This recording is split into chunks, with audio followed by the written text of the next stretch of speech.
Hey guys, how are you all? Welcome to. So we are back with a brand new movie on What If Naruto Had Slept with Asia over Late Night World of DxD movie, but before we start, be sure to subscribe to our channel and like this video. Now let's begin the story. Life was too short for one to be weighed down by the fears implemented by social standards. No matter what anyone told him, Issei pursued his unsavory dream with determination. A single spark had all it took for him to go down the path of pleasure. His unwavering will had brought forth more pain than pleasure in the high school setting. Through reasons he did not think much on, he had been given a chance to fulfill his desires under the servitude of his new master, Rizevim. An unfortunate incident with a fallen angel had led to his reincarnation as a devil. Flirting with death was an experience he did not want to repeat. Yet, here he was again, with his life on the line fighting against the enemy who had killed him before. With his new life as a devil, he was no stranger to pain. Even though he had grown accustomed to the sensation, it did not lessen anything. Ha ha ha.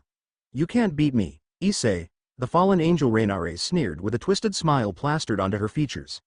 It will only be a matter of time until I get the twilight healing, and then I will be unstoppable. Ending her arrogant proclamation, Reynare's twisted smile grew in proportions as the light spear she held left her hand and found a place in Issei's leg. Seeing the pain and determination clash on the face of her target, Reynare's crazed laughter returned in full force.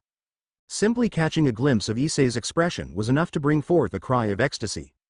Snippets of her laughter could only be heard by the newly reincarnated devil as he struggled to stand up with both of his legs impaled by light spears. Blood soaked every inch of Issei's body, saturating his school uniform to the brim, leaving him in nothing more than rags skewered by the spears Reynare so happily launched at him. For any devil, having not one, but both of their legs impaled by light spears, the weapons created to specifically combat them, was enough to force them to a stop. The burning light hungrily gnawing at Issei's demonic body could be heard, visibly bringing sadistic joy to Reynare. I'm going to find little Asia and rip the sacred gear right out of her. It's just too bad you won't be around to see it. The smell of burning flesh was heavy in the air, completely shrouding the metallic scent of blood that once occupied the space. Cynical laughter was all that was heard as Reynare's mirthful eyes lingered on Issei's brutalized body. As Reynare occupied herself with Issei, a rogue exorcist who had followed the pack of other rogues was engaged with a second devil just outside of the church. Whilst Reynare finished her joyous laughter, she gave Issei another sneer before walking away. Leaving the mentally and physically wounded Issei bleeding on the church floor. She had a nun to hunt down and a sacred gear to retrieve. Issei would simply die of blood loss. She had wasted enough time on the pitiful devil. In a cloudless night, the moon proudly sat above heavens, casting a faint silver light upon the sleeping earth. Animals and humans alike slept in order to preserve energy for the upcoming day. Though many slept, there were a number of twinkling lights still visible through the thick blanket of darkness. Visible in the darkness was a giant floating fortress with a number of pillars and layers upon layers of plants entangled around the fortress walls, entangling amongst one and another. The fortress could be described as the unification of unsightly disorder and luxurious beauty. Light poured from the numerous floors, illuminating the night sky in a series of dazzling rays. Shining brighter than the swath of stars above, the fortress held the touches of both elegance and trepidation. It truly was a sight to behold, intimidating in image yet graceful in design. Roaming the halls with a dignified grace, a woman with depraved beauty adorning a cloak as dark as the night sky shrouded her fragile frame. Eyes twinkling in a mischievous light, Semiramis continued to glide down the halls in graceful steps. Her august movements drew the attention of men and women alike. With gazes of yearning and awe from both sexes, Semiramis merely ignored them in favor of marching towards her destination. Navigating through the labyrinth of hallways, she soon found herself standing at one of the many balconies with company by her side. Standing beside her with a slightly arrogant smile on his features was Naruto Uzumaki. Blonde hair swaying in the gentle breeze, Naruto's bright blue eyes twinkled as he gazed at the blanket of stars. Naruto, I have news, Semiramis declared in a gentle voice. Oh, Naruto murmured as he turned his attention to the beauty beside him. Naruto held his steady gaze as his senses took in the pleasant aroma of fresh herbs the woman emanated. While the fragrance was alluring and seemed to be drawing him in, Naruto knew better than to allow the smell to intoxicate his mind. No matter how appealing the woman was on the outside, her intentions were what truly mattered.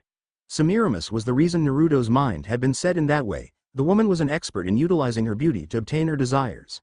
The fragrance Semiramis emanated was possibly a poison created to cloud the mind of anyone who inhaled it or an extremely well-made perfume. Naruto was leaning towards the former. It's the girl you wanted me to keep an eye on, Asia Argento. Semiramis said as she leaned on the balcony, avoiding the blonde's gaze. The fallen angel seemed to have had an eye on her for quite some time. A little birdie told me they plan on removing her sacred gear. Naruto mimicked Semiramis's movements and leaned forward, but his features were visibly tense. Fists gripping one another till the blood flow was forcefully stopped, Naruto's cool blue eyes narrowed to some degrees. Though the slight changes in his posture were hardly noticeable, Semiramis had known the blonde far too long to miss the sudden changes. Her curiosity that had sparked when Naruto had asked her to perform the task had flared to life once again. Brushing a stray strand of hair to the side, Semiramis shifted her gaze from the blonde to the dark forest below the floating fortress. "Are you going to tell me why you wanted me to keep an eye on the girl? In exchange, will you allow me control of the Hanging Garden?" Exchanging a look, Naruto gave the woman a challenging expression and she too gave one of her own in return. Neither breaking away from the contest of wills, Naruto had finally relented when a gentle breeze brushed against his exposed skin and returning his attention to the matter at hand. Semiramis followed in kind as the two shifted their attention to the stars once again. Ignoring the feeling of nervousness consuming his mind, Naruto turned to Semiramis once again. The mere idea of Semiramis allowing Naruto control of the floating fortress-like structure was absolutely out of the world. The Hanging Gardens of Babylon was Semiramis's treasure. Allowing members of their little group occupy the interior had taken excessive amounts of negotiation. Allowing someone other than herself control the structure was simply out of the question. "Will you help me? Have I not been helping you? You know what I mean. I need your help to send me to Kuoh." Semiramis did not answer immediately as she eyed Naruto for a minute or so before she sighed. With a flick of her wrist, a black magic circle shimmered into existence. Giving her a nod of appreciation, Naruto placed himself on top of the magic circle. As magic particles began dancing a coruscating waltz, Naruto held his gaze with Semiramis. Just before the magic circle consumed him and transported him away, a final decision had been made. "She's important to me." As those final words left Naruto's mouth, the blonde was consumed by the magic circle. Semiramis eyed the spot where Naruto had once occupied. Lips twitched ever so slightly, Semiramis swiftly left the balcony with long, graceful strides. Getting out that much from the prideful Uzumaki was considered a win in her books. Outside of Cao Cao, Semiramis doubted anyone knew anything personal about the blonde. Bounding down the empty streets of Kuoh, Asia's eyes were wide with fear. Shallow breaths were all she could hear as she continued to run down the baleful streets. Devoid of any signs of life, Asia's mind still lingered on the events that had transpired in the abandoned church. Moments such as these always reminded her of the curse of weakness that plagued her life. It had always been like this. No matter what horrendous acts someone committed, Asia could not bring herself to fight them. Fighting went against her very nature. Taught by the church, Asia's ideals reflected her pacifistic upbringing among the idealistic priests on a small village. No matter what, she could not bring herself to hurt another being. The thoughts that were running amok in her mind were forcefully suppressed when a loud jeer resonated above her. Well, if it isn't a nun, why don't we go back to the church? Our session isn't over yet." Reinare's cruel voice cut through the ominous silence like a hot knife through butter. Asia was stopped dead in her tracks as she turned to face the fallen angel. Shaking in both frustration and fear, the nun could do nothing but stare at her soon-to-be killer with fear-ridden eyes. Heart-pounding in anticipation, Asia could feel the surge of energy provided by the dose of adrenaline pumping into her body. Yet, she did not move.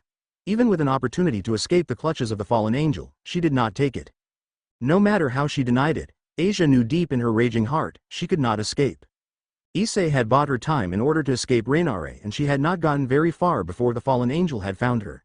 A feeling of defeat filled the empty void that once housed her hope. Biting her lips in order to restrain the tears burning away at her eyes, Asia could not help herself as guilt soon found its way into her damaged heart and ran its course. If Reinare was here, then Issei was probably dead. "Issei-san, I'm sorry. This is all my fault," Asia thought as her blurred vision turned away from the fallen angel. First, her brother had been brought down by her and now Issei had fallen because of her weakness. Unconsciously digging her nails into her exposed palm, Asia could feel fresh blood escape from her self-inflicted injuries. Reinare was smiling joyously as she witnessed more suffering. Her twisted smile never left as she slowly descended from the sky and landed before the girl. Snatching Asia's arm in a firm grip, Reinare gave the girl a murderously glare as she began adding more and more pressure on her hold. "If you ever run again, I will kill you," Reinare hissed. Yanking Asia closer to her, Reinare dug her claw-like hands into the girl's bare arm. Aside from the joy she had received from watching the suffering of both Issei and Asia, she knew her plans had been delayed by quite a few hours. Using her free hand, Reynare delivered a sharp blow to the girl's cheek, drawing out a small cry of pain. Satisfied with her work, Reynare unleashed her wings and prepared to take flight. Just as her wings began carrying her upwards, a golden flash caught her attention right before an object impaled one of her wings. Screeching in pain, Reynare immediately dropped Asia as she too collapsed onto the earth with both her wings pierced. Upon impact, the objects had not only tore two glaring holes into her wings, but they also pushed her back significantly, creating distance from herself and Asia. Asia's body fell freeing down to the earth as the girl allowed gravity to do its job. Not fighting the fundamental force dragging her down, Asia awaited the back-breaking pain from impact, but it never came. Instead of a painful landing, Asia had collapsed against a much softer object. "You're grown so much. Asia." Asia's tired eyes shifted until they finally gazed directly at her savior. Past the patch of unruly blonde hair, a familiar pair of gentle blue eyes returned her gaze. Heart leaping in surprise, Asia could only stare at the blonde. "Big brother?" Asia murmured before unconsciousness consumed the blonde nun, leaving her in the arms of Naruto. Gently shifting Asia's body into a more comfortable position, Naruto's gentle gaze soon hardened as an untamed ferocity entered his eyes. Raising his head to glare at the screeching fallen angel, Naruto's eyes flared in a fiery rage. Reynare ceased her screeches as her shivering body finally recovered from the brutal attack. Forcing herself onto her feet once again, Reynare's sadistic gaze heated. Forming a light spear in one hand, Reynare glared at her mysterious attacker. But, compared to the glare she was receiving, her own murderous glare paled in comparison. In normal situations, the fallen angel would have begged for mercy or ran for her life, but this was far from normal. Blinded by her rage and deprivation of power, Reynare could no longer restrain herself. Shrouding her mind in a thicket of murderous intent, Reynare now found someone to unleash it on. "You. Do you know who I am?" Reynare hissed as killing intent leaped from her body like a flood. "I will kill you for that." "Silence, you crow." Naruto snarled. "Your presence in this world is no longer welcomed. Scatter." With that declaration, the space behind the blonde began distorting in a haze as golden ripples opened way for an array of weapons to come forth. Swords and spears alike sprouted from the hundreds of golden halos. Each and every weapon held all sorts of eye-catching ornaments. Even in the dark of night, the weapons shimmered in an ethereal shine. The weapons bustled in the air after Naruto's verdict. One after another, every weapon launched from the golden halos like bullets of mass destruction. The air was obscured with dust from the pulverized ground. Reynare's screams of surprise only lived for mere seconds as the thunderous impact of the weapons consumed all. Settling down, the shroud of dust vanished, exposing the world to the destructive scene left behind by the blonde. Reynare was no more. There was no other possible way of saying it. The fallen angel Reynare was no more. Nothing was spared after Naruto's declaration. Scatter she did. Pieces of her once whole body splattered the decimated streets of Kuoh. Blood splattered in every which direction, painting whatever was left of the streets in a crimson hue. Reynare's body, whatever was left of it, held the appearance of suffering a savage death in the hands of animals. Bones cut into pieces with bits of muscle and skin left attached to them all were a common theme. Shimmering in the gore, the weapons launched at Reynare shimmered in their ethereal hue once again and disappear in particles of golden light. Only her head remained unscathed, left laying in a pool of her own blood. The horror-stricken face simply said it all. "Oh ho, so this is the girl?" Giving Semiramis a nod in response, Naruto eyed her with a neutral gaze as the black-clad woman sauntered forward. Overlooking Asia's unconscious body with a critical gaze, the poison-loving woman returned to hold Naruto's neutral gaze. Breaking their senseless staring contest, Semiramis walked to the table saturated with an array of foods and drinks. Pouring herself a cup of wine from the available selections, the woman took a sip and her features immediately scrunched in dissatisfaction. A frown graced her elegant features as it remained frozen in a look of displeasure. The wine was pitiful compared to the types she had the pleasure of consuming. "I thought you had better taste than this, Naruto," Semiramis said in a tone fitting of her irritation. "I do," Naruto responded as the air behind him shimmered and twisted as a golden gate opened way for a bottle and 2 cups to appear. Much like his weapons, both bottle and cup were made of gold and heavily decorated by gems and jewels alike. Handing Semiramis a cup, Naruto poured the contents of the bottle inside and did so for himself. Tossing her previous drink into the bin of trash, Semiramis took a sip of the blood-red wine. The aroma did the drink no justice. A simple sip had been intoxicating. The liquor, no, nectar was something only imaginable by the mind. Such a taste was heavenly compared to the wine she had consumed prior.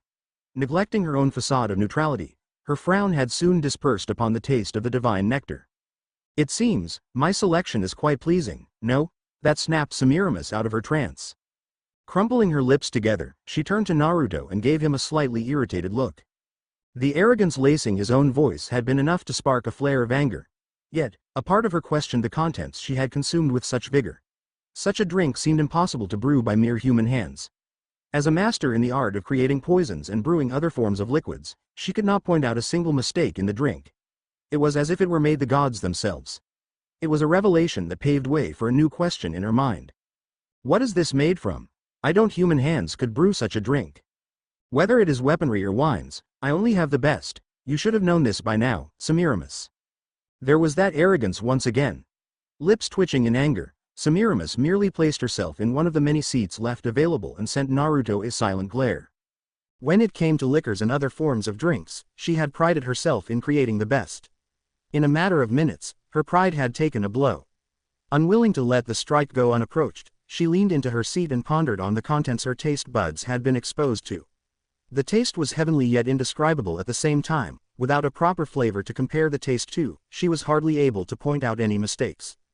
And did you use your best to brutalize the fallen angel? Semiramis asked as her tone calmed and her graceful voice returned. HMPH, a mongrel such as herself cannot fathom what honor she had received. To have been touched my treasures alone was far more than a cur like her deserved. Shaking her head, Semiramis pondered on the blonde's words. The gate of Babylon was a grand power blessed upon the blonde. From what little knowledge she had on the ability, she could say it was one of the stronger abilities wielded by the members of their little group.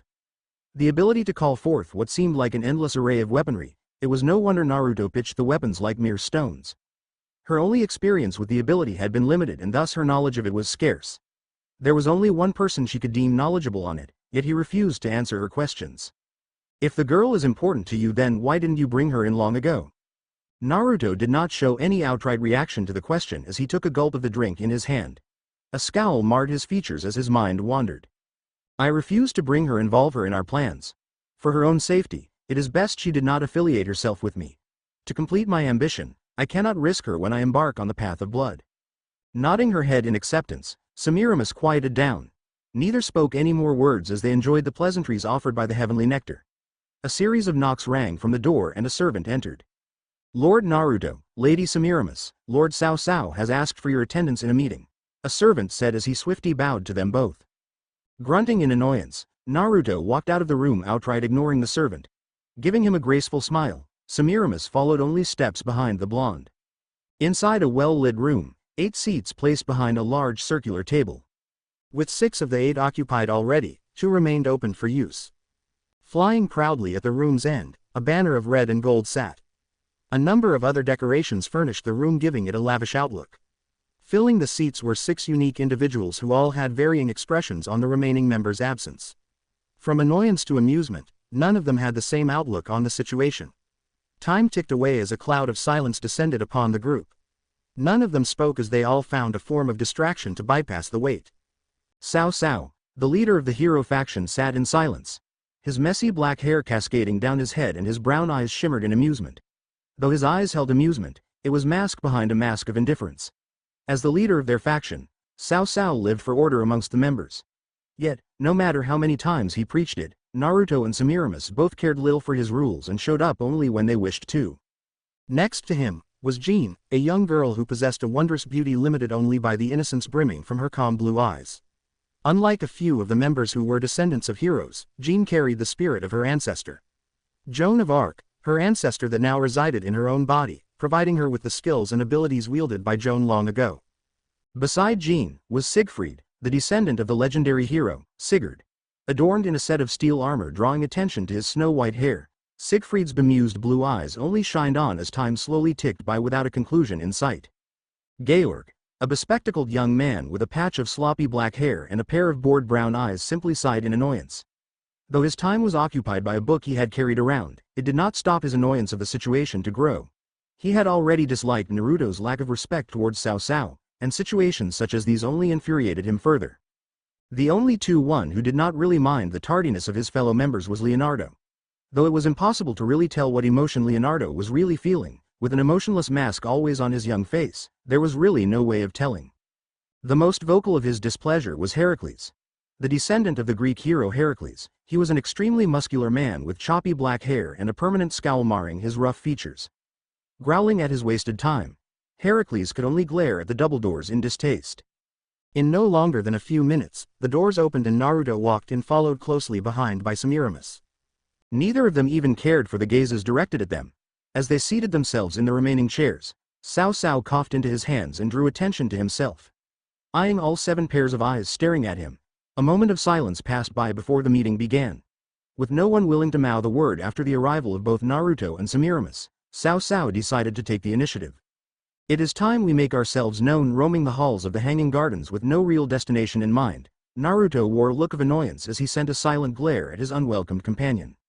Walking beside him in long, graceful strides was Semiramis. The graceful woman was either oblivious to his annoyance or she simply chose to ignore it. Naruto was leaning towards the latter. This was not the first time she had been keen on accompanying him, either welcomed or not. Drawing attention from other occupants of the fortress, the wave of silent murmurs only multiplying his annoyance.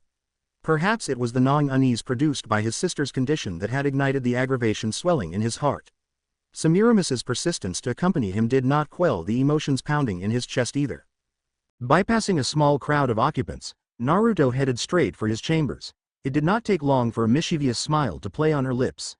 Leaning closer to the blonde, Semiramis steadily breathed down his exposed neck and spoke in an alluring tone. "How bold, already taking me to your room."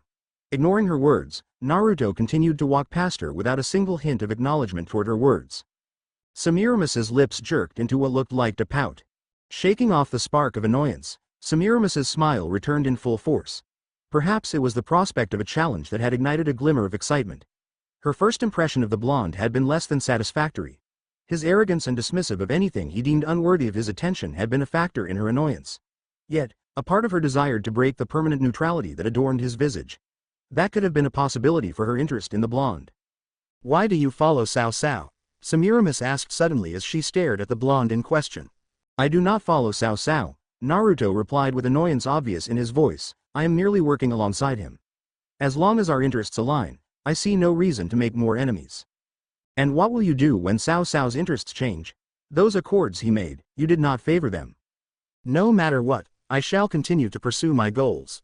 Semiramis pondered on his words with narrowed eyes. Naruto seemed far too nonchalant about the situation at hand. Her persistence had only brought forth a snippet of information, but it was far too paltry to paint an accurate picture of Naruto's motives. Compared to Cao Cao, Naruto was a wild card. His actions were unpredictable yet expected at the same time. Complete dualities that he managed to perfectly blend into his actions. Even so, she could not deny the sense of excitement swelling in her chest. The curiosity for the blonde had only grown over time, and she was determined to find answers for her tabled questions.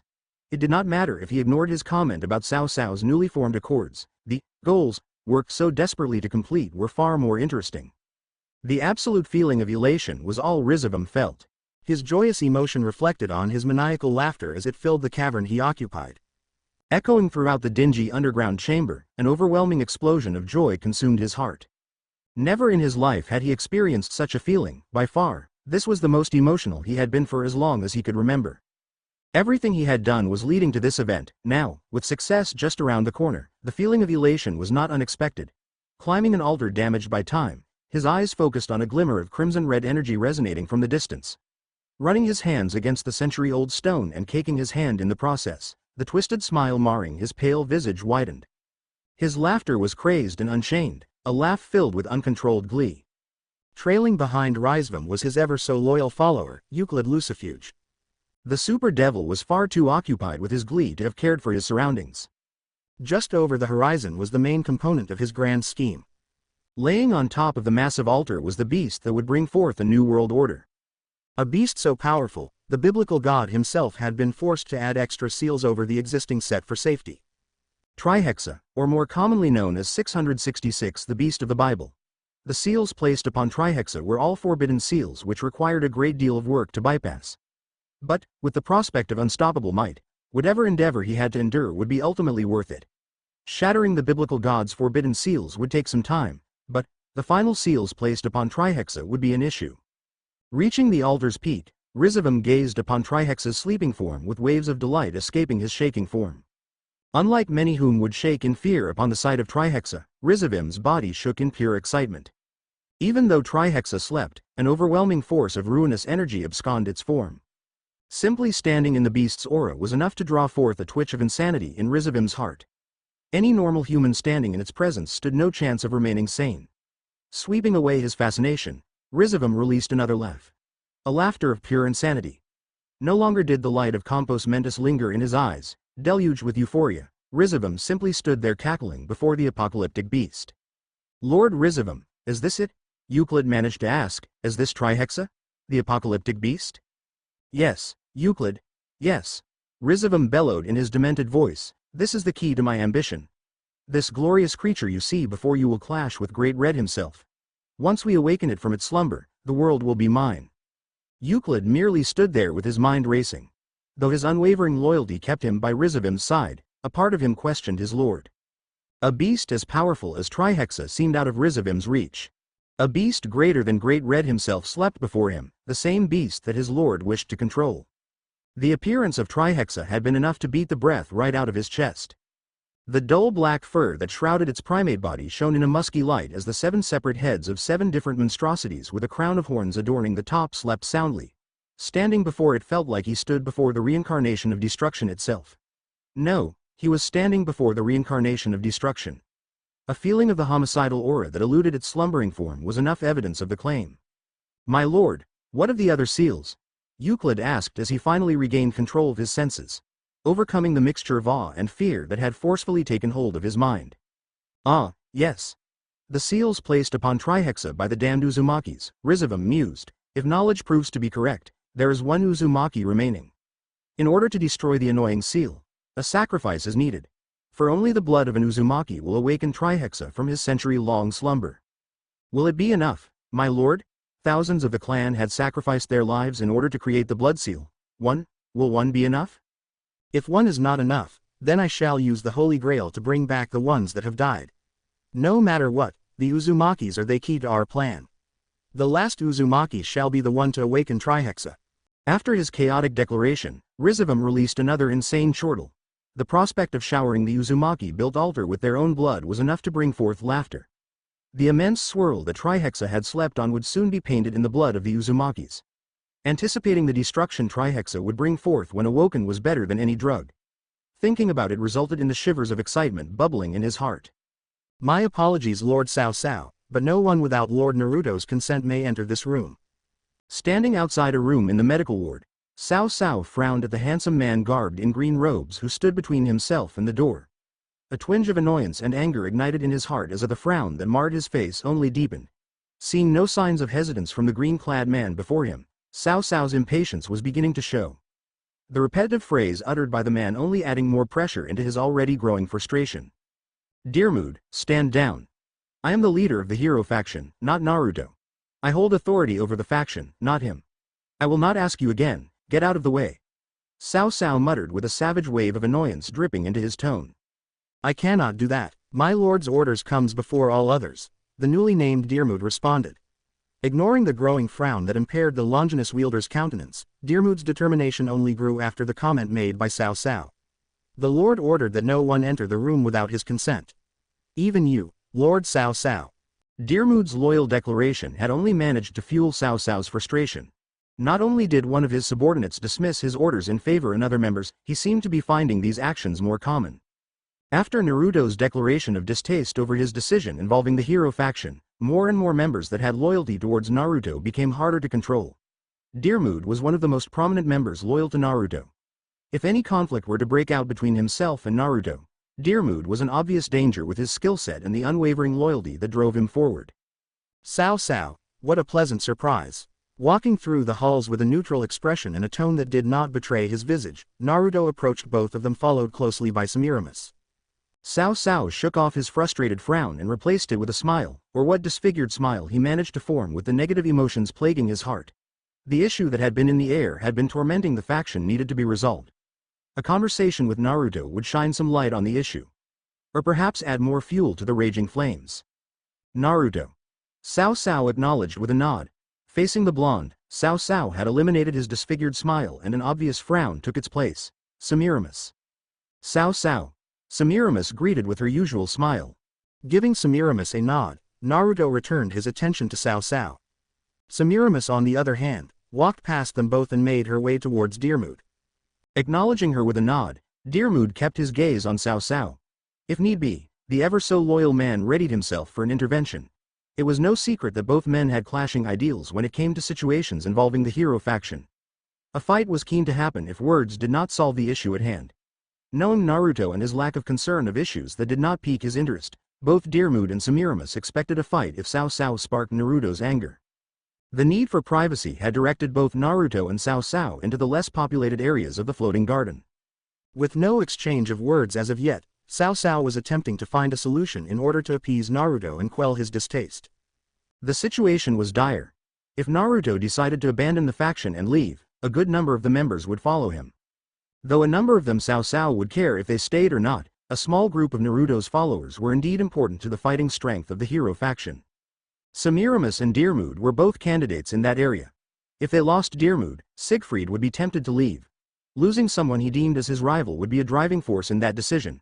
Now, if Semiramis had decided to support Naruto and leave, it would leave the hero faction in a vulnerable state. Losing Semiramis meant losing their base of operations and spy network. Cao Cao could not afford to lose either one. Naruto, I understand you are not pleased with the direction the hero faction is going in. Cao Cao began, slowly testing the waters with caution hidden behind a sigh, but, if this continues any longer then the hero faction will fall. The members loyal to you are unwilling to listen to. I have amused you for long enough, Naruto said as his eyes narrowed in annoyance. I have participated in your meaningless games for far too long. You are only leading the faction because I have little interest in doing so. Do not take my kindness for granted, mongrel. The only reason you still breathe is because of him. Cao Cao's smile strained drastically as his eyes glimmered in rage. The tone used on him only added to his fury. Appeasing Naruto was going to be tough, there was no doubt about it. Naruto's arrogance had no bounds. Cao Cao prided himself as the wielder of the true Longinus, the strongest of all 13 Longinuses. With the potential to destroy the world, being talked down by Naruto damaged his pride. Making no remark to Naruto's words only ignited his fury further. At his situation now, he could not afford more enemies. Having Naruto as an enemy was not something he would look forward to. While Naruto had his ambitions, he had his own. The desire to pit humans against other mythologies, in order to test humanity's limits, he needed to accumulate enough strength in order to fulfill his ambition. Naruto, enough. I grow tired of this. My patience has reached its limit. If you test my patience once more, the wishes of my dear friend shall no longer be heeded. I advise you to not. I have little time to spare on you. Completing his sentence, Naruto walked away without a look at the hero faction's leader. Leaving behind an enraged Longinus wielder to his thoughts. As he left, Cao Cao slammed his fist against the stone walls in indignation.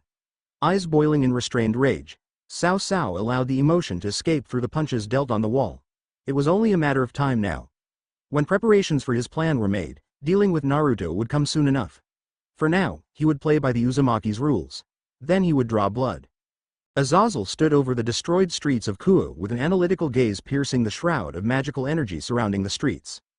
The ruling devils had erected an illusion over the street in order to draw mortals away, buying time to fix the streets before opening it to the mortals once again. Even so, his visit to Kuoh had been purely for research and he had not been disappointed. Leaving Grigori in the hands of his subordinates and brothers, his search for Longinus had ended in success, somewhat. It was just too bad Issei Hyodo had been turned into a devil. If he had not, opportunities to study the Longinus would be much more common. But, the trip had not been a total loss. Besides the backlash created by some of his subordinates' actions, Azazel had discovered a much more interesting figure to study. Occupying the spot where Rainare had been brutalized by what could only be described as a pack of savage animals, Azazel could not deny his interests in the death. Aside from pulverized rubble and gaping hollows, remains of blood still lingered in uncleaned areas of the destroyed streets, and the metallic smell of fresh blood still dawdled in the air. Reminiscence of magic was eroding from the attack on Rainier, only fragments of magic still lingered. Scattered in every direction, magic particles drifted off into the sky before vanishing completely. Whoever had obliterated Rainier had bombarded her magical attacks that had an unnatural amount of magic in whatever was sent her way. The more his mind wandered on this situation, the more his interest grew. You asked for me, Lord Azazel. Azazel turned to the source of the voice and nodded his head in response. Standing inside the shadows, a handsome young man with a large, midnight black dog seated by his side. Tobio Ikus and his independent sacred gear named Jin. Tobio Ikus was one of Grigori's strongest fighters with immense combat capabilities, being one of the few humans capable of going head-to-head with powerful beings others could not. His sacred gear was one of the 13 Longinus Canis Lycon. A sacred gear that had a mind of its own that allowed the user to utilize shadows for offense as well as utilize blades. Tobio, I have a little job for you. You heard what happened to Reynare? Azazel began as he received a nod before continuing. I want you to find out who did it. Take /dog team with you. Whoever did this, I want to know about. Very well, Lord Azazel. Tobio replied as he left with Jin following loyally from behind. Returning his attention to the destruction left behind by Reynare's killer, a twinkle of interest filled his eyes. Whoever did this could be a possible threat in the future. Sunlight danced across the skyline as the sun slowly climbed higher and higher. Birds sang their unorchestrated melodies, gracing the earth with a symphony of chirps. A gentle breeze swept through the sea of trees, brushing against branches and sending leaves into a sedate waltz. Burning past the lingering aspects of night, morning bloomed into existence.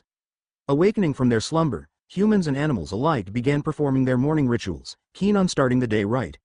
Though the day had just began, Naruto was wide awake, going through the motions of a normal day. Basking in the sun's warm embrace, the blonde panted lightly as he stood in a field choked with weapons.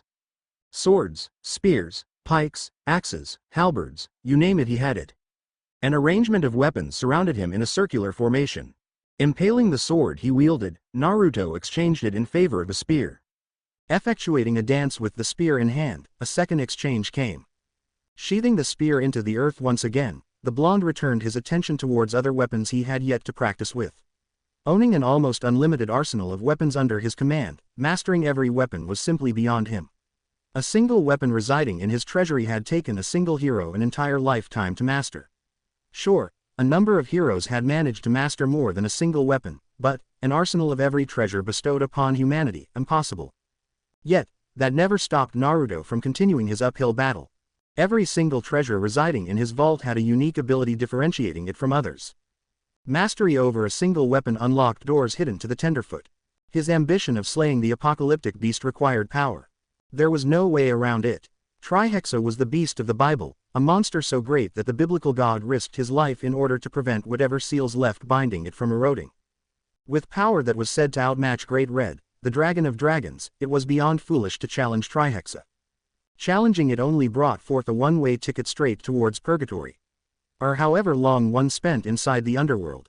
If Trihexa was unleashed, a team-up between Great Red and Ophis the Ouroboros dragon could only defeat him.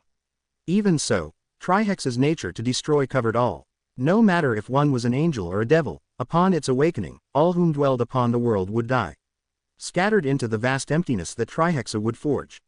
Big brother. Naruto's thoughts faded towards the back of his mind. Turning his head towards the source of the call, Naruto stopped his movements and hushed his panting.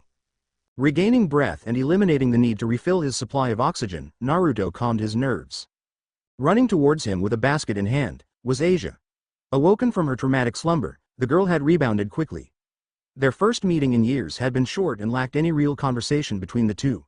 Simple snippets of a real conversation were formed and Naruto had left. His actions regarding his hasty retreat branched from the mixture of anger and small hints of fear that took hold of his heart. An unlikely fear of losing Asia was enough to drive him away. Asia. Naruto acknowledged as he dismissed his weaponry with a flick of the wrist. Big brother, I brought you breakfast. Miss Semiramis said you would be here. Asia replied with a smile exploding from her gentle features. Placing the basket containing food, Asia shuffled awkwardly before him. Naruto, on the other hand, studied her form and shifted his attention onto the food delivered by his sister. Digging her nails into the unprotected portions of her tender flesh, Asia nervously stood there looking over her brother. A train of thoughts rushed through her mind as hundreds of scenarios played without an end. Emotions ran thick in her scenarios, all of them pushing her mind towards possibilities as to why Naruto had left her. With no end to her nervous thoughts, Naruto had decided to do something he had been deprived of for so long. He smiled. Thank you. From despair to elation in a matter of seconds, Asia's anxious smile brightened dramatically. A wave of euphoria washed over her form, cleansing her mind of negative thoughts that had taken hold. Clear of her doubt, Asia could only nod in response to Naruto's short words and smile. Growing up beside Naruto had always been strange, to say the least. A brother that held abilities that far outshone many grown men, Naruto was always training his body and mind. Events prior to the travels alongside her brother were blurry and out of place. From what she was able to gather, an incident had forced Naruto away from their parents with only her as company. There was just too much she did not understand to fully form an opinion of the events thus far. Big brother. Asia stopped herself from completing her sentence as her lips crumpled together. Big brother, I missed you. The heartfelt words had caught Naruto's attention. What decisions he had made were not perfect, far from it. Leaving Asia behind in the care of the church was a mistake altogether. But his path in life was beyond dangerous. Taking her along in order to fulfill the ambition passed down from each generation in the Uzumaki clan had its own set of faults. Following him would only lead to more pain and suffering. The church had been much more promising, armed with a gentle heart. Naruto had not expected Asia to have been abandoned. Twisted anger was all he felt. The church was clearing wrong on their decision and radical beliefs, and Asia was a mere victim of the status quo. I missed you too, Asia. Naruto replied as the smile he wore flattened to some degree, and I am sorry.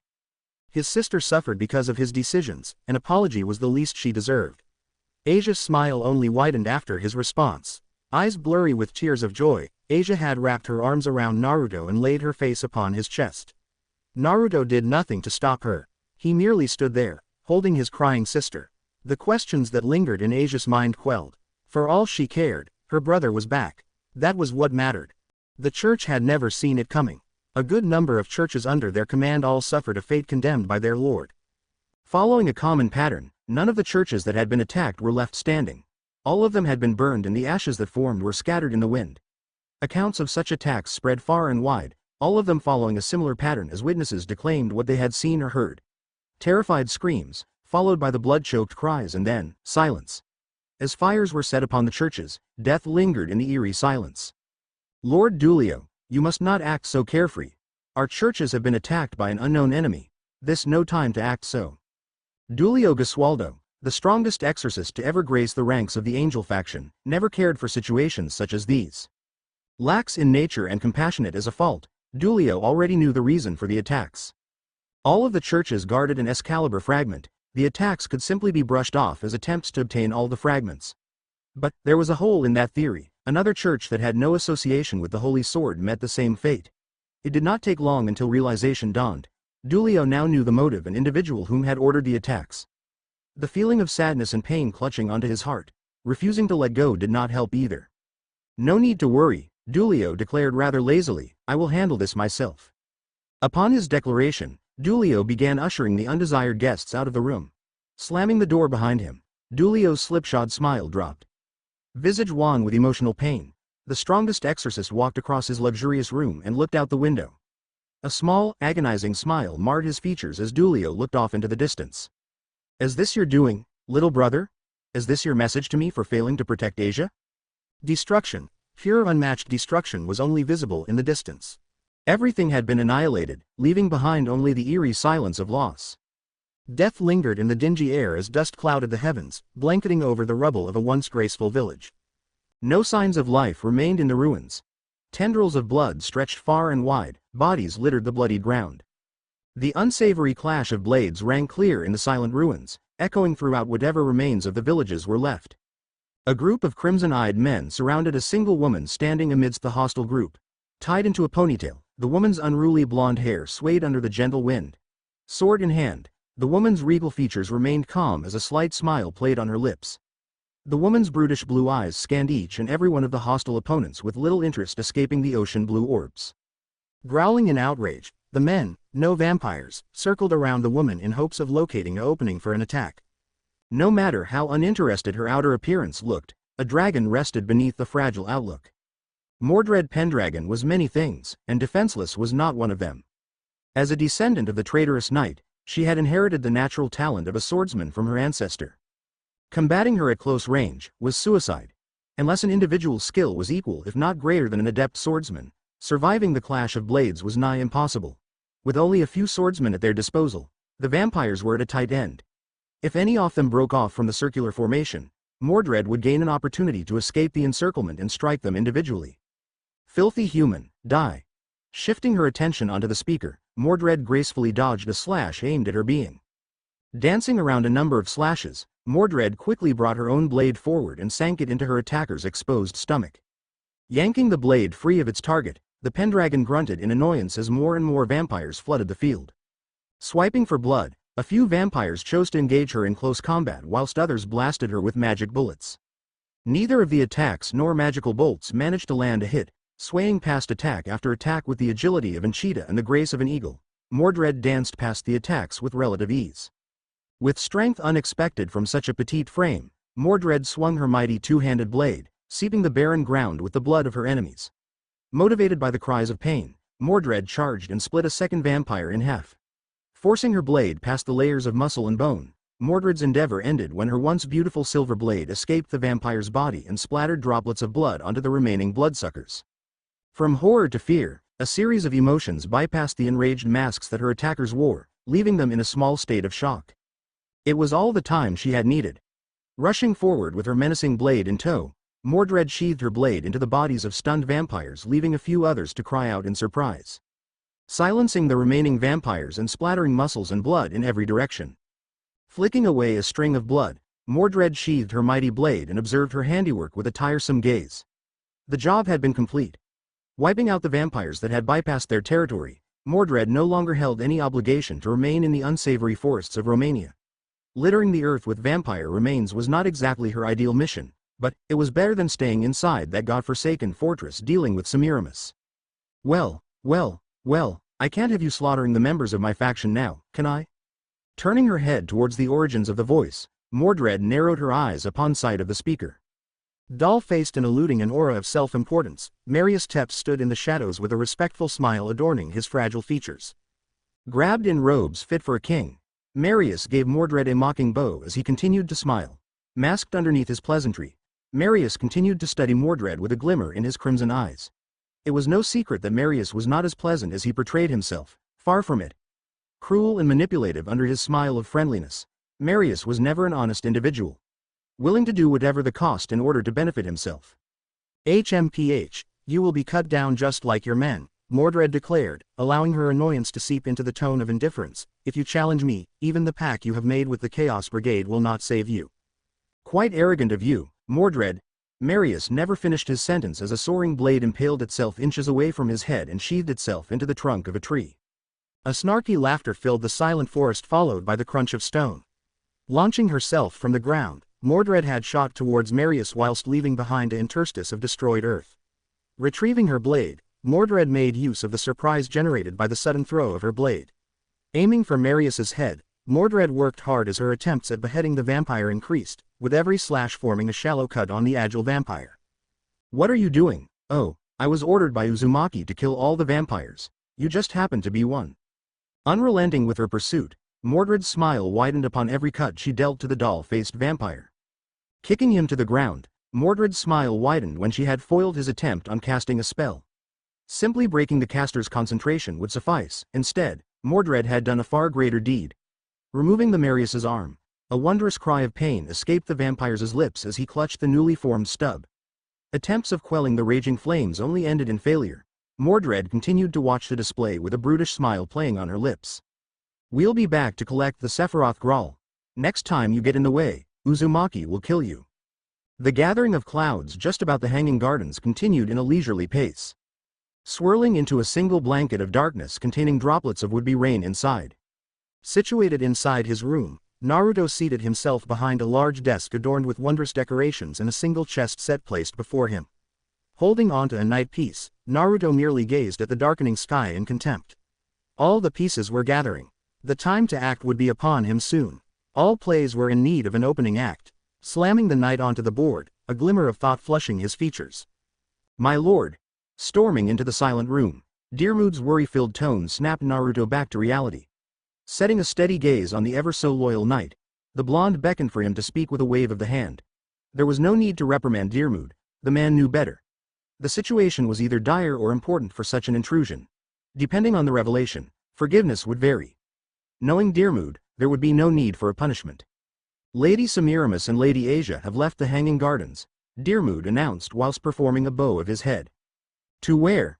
Naruto demanded with a slight frown forming onto his calm visage. "Kuoh, my lord. Lady Asia mentioned the need of thanking a friend for helping her. I believe the two are headed there in order to do so." The frown continued to increase as Naruto thought on the words. Semiramis was a wild card, that was for sure. Most of the time unwilling to any of the orders placed upon her, granting Asia's request to visit Kuoh was an abnormality. He needed to know the reason behind her actions. "We are heading to Kuoh." Walking through the streets of Kuoh, Semiramis graced passing humans with a charming smile while both her and Asia headed towards Kuoh Academy. Turning a number of heads, the almost flirtatious smile did little help the men from staring. Appealing in all areas, Semiramis continued to smile with no signs of stopping as she allowed Asia to guide her along. It did not take long until they stood at the gates of Kuoh Academy. Already have sensed a number of demonic signatures surrounding the school. Devils ran this school, how ironic a nun would come upon it. "Issei-san," Asia called out in a mixture of joy and relief. Upon hearing the nun's call, a plain-looking male eluding a minuscule amount of demonic might bounded forward with a cry of his own. Happiness marring his features, Semiramis found the smile albeit disturbing. Ignoring the feelings dancing across her chest, the woman watched on as Asia and the newly named Issei hugged. A spark of interest filled her eyes upon sight of the affectionate gesture. Her interest did not align with the relationship between the devil and Asia, it branched from Naruto and Asia's relationship. The thought of Naruto's reaction was priceless. The woman almost felt bad for the devil. It was no secret Naruto took great care of anything that belonged to him, and a sister whom he clearly showed love for spending time with the devil. How amusing. "Issei. Get away from them now." Issei and Asia both were snapped away from the hug as a commanding voice pierced the serene silence. Quickly backing away, Issei turned to the origins of the voice and blinked in surprise. Standing a distance from him with her peerage was Rias Gremory. Crimson locks swaying under the slight breeze, the Gremory heiress stood firm and approached the three with narrowed eyes guiding the way. Semiramis merely smiled one of boredom, signifying the lack of interest involving the Gremory. Issei was simply standing there with confusion spreading across his simple features. Looking from the two attractive girls to Rias, the perverted pawn knew little of the true dangers of interacting with Asia Argento. "Why are you here, in Gremory territory, witch?" Rias growled with her eyes narrowing dangerously. "HMPH, if it isn't the spoiled devil," Semiramis muttered with a mocking smile adorning her regal features. "Be careful with your words, little girl. I may not be as brutal as my lord, but I will not hesitate to end your meaningless existence either. You are in Gremory territory. I rule this land and not only have you trespassed, but you are threatening an heiress of one of the remaining 72 pillars. I will not stand." "Then kneel." The sudden declaration had silencing Rias and brought attention onto the new voice. Entering the fray with a golden magnificence only befitting of a king, Naruto Uzumaki strolled out of shining teleportation circle with arms crossed and a displeased frown adorning his features. Following closely behind, Deermood held his two faithful spears and directed them at the group of devils. Looking upon Naruto, Rias and her loyal peerage members knew only of the untamed pressure seated above them. Issei eyed the man with a critical gaze as the boosted gear soon formed on his left arm. Readying himself for an attack, the perverted devil felt the world freeze when he locked eyes with the blonde. It was not anger of a simple man, it was the untamed fury of a lion. Despite the might that eluded the blonde, Rias had quickly snapped out of her stupor. Regaining her bearings, the Gremory heiress stalked forward and placed herself beside Issei and glared at the blonde. Perhaps it was the naivety that had drove her or even the stupid bravery. All she knew was absolute fear when Naruto turned his gaze onto her. All forms of courage escaped Rias as she flinched under the glare. Yet Rias had found solace upon her own words. The humans were at her territory, and attacking the sister of the current Lucifer would be punishable by death. Asia on the other hand, feared for what Naruto's dislike of devils would bring forth. "I am the sister of Seer's ex-Lucifer, I will not stand for the..." Laughter. Mocking laughter escaped Naruto's lips as he outright released his mirth upon the face of the naive devil. Semiramis joined in with a giggle of her own, clearly amused by the sudden declaration as well. Nothing more than the laughter of both hero descendants filled the air with little to combat the mockery. Finishing the laugh, Naruto sent her an arrogant smirk. "Well then, mongrel, you're pit, bastard," Issei bellowed as he charged forward with the boosted gear glowing with magical might. Before he could even reach Naruto, Deermood sprang into action. Bring his cursed spears forward, the man retaliated with a slash of his spears. Successfully slicing the boosted gear along with his shorter spear, Deermood kicked Issei back. Sending the pervert back, Deermood readied his demonic spear once again with a frown marring his features. Dirmud Uadwivni, shall never forgive anyone whom attempts to attack my lord. You, devil, prepare yourself. Mine honor will not allow such disrespect towards Lord Naruto. The first issue Issei noticed was not the stinging pain of his newly acquired wound, but the lack of power multiplication from his sacred gear. It had been more than 10 seconds already and his Longinus had not doubled his power. You have noticed. My demonic spear, Gai Dirg, the Crimson Rose of Exorcism, severs the connection between magical enhancements and its source. Your boosted gear allows you to multiply your strength twice its amount. But, with Gai Dirg's curse, the boosted gear's ability is rendered useless. A horrified expression disfigured Issei and Rias's visages as the two looked at Dirmud. Such a powerful ability from the spear had neutralized a Longinus in a single strike. The sheer potential with the spear was enough to draw on the greed all devils held from within. Severing the connection between Issei and the Red Dragon Emperor was an admirable feat. It only paved way for more questions to surround the demonic spear. Rias was quick to react, shrouding herself in an aura of demonic red magic, directing a blast towards Dirmud. Slashing the bolt away, Rias looked upon the spear in shock. Her power of destruction had never failed in vaporizing weapons before. Then a thought of realization struck her. Perhaps it was the curse placed upon the spear that had allowed it to neutralize magical connections. Let's leave our servants to fight, shall we, devil?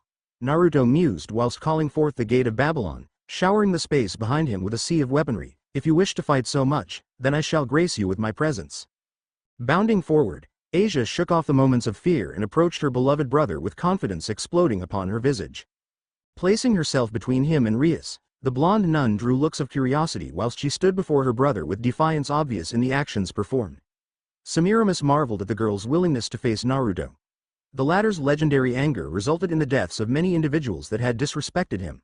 Now, faced with an overly spoiled devil, the witch wondered how she remained alive thus far. Many have died for much less. Big brother. Please. They helped me. Asia pleading with desperation in her eyes, hoping to stop her beloved brother from eradicating her first friend and his master. Naruto remained silent as he held a steady gaze with his sister. Neither willing to back down from their decision, both siblings held the silent battle. Relaxing his shoulders, Naruto snapped his fingers and the golden majesty of halos illuminating the space behind him vanished, leaving no signs of their presence. Eyeing his sister for a minute longer, Naruto beckoned for her to follow as he began to leave the school grounds. Remember this, devil, Asia's benevolence has saved your pitiful lives for this much longer. Next time we cross paths, expect your numbers to be reduced. My tolerance only extends thus far. Pray we do not meet. Completing his words, a flight of doves shrouded the four hero descendants in their welcome shadows. Vanishing, the four that had once been in the center of the birds too followed the example of the birds, leaving behind only a group of dazed devils. Yet, they had not gone through this situation unscathed. Issei had lost the connection between himself and the Red Dragon Emperor. For how long the effects of the curse lasted none of them knew. All that was on Rias's mind was the upcoming raiding game that was to decide her future. Inside the Hanging Gardens, Naruto had returned to his room without a single word to Asia. Residing in the darkened room without much light illuminating it from the incoming darkness, Naruto's piercing blue eyes bore directly into the welcomed shadows. The door leading into his room were forcefully opened as light flicked into existence, slaying the shadows and bringing forth light to quell the arising darkness. Semiramis shuffled to Naruto's side without a care for the glare sent her way. Ignoring the deathly glares had become almost of a habit. Spending so much time with the blonde, the glares of annoyance never really meant much compared to the outrage he had shown at times deemed necessary. Are you not going to offer a lady a seat? Semiramis asked with the ever-so-graceful smile gently stretching her lips. I care little if you sit or stand, Naruto mused as he stared at the chess set. Tell me, have you any news of the fragments I have been asking for? Yes. The so-called Excalibur fragments have all been located by my doves. It was only been a matter of taking them. Prompting her to continue, Naruto already knew a complication had arisen. There had been little times he had been able to operate without an issue coming up with the plan, forcing him to compromise. The churches holding them had already been attacked. I only managed to secure one of the blades left untouched by the chain of attacks. The others have been lost or still remain in the possession of new holy sword wielders. That much I am certain of. What of the stolen ones? Any clue as to who had stolen them from the church before we could? No, though I do have my suspicions. The devils are immediately out of the equal. They possess no members able to wield holy swords without hurting themselves in the process. The fallen angels are more likely, possessing quite the intricate network of spies. They are some of the more likely candidates. Unlike the devils, they can wield holy swords without pain in return. Other factions are questionable as well, though many care little for other factions, so it is less likely than the fallen angels.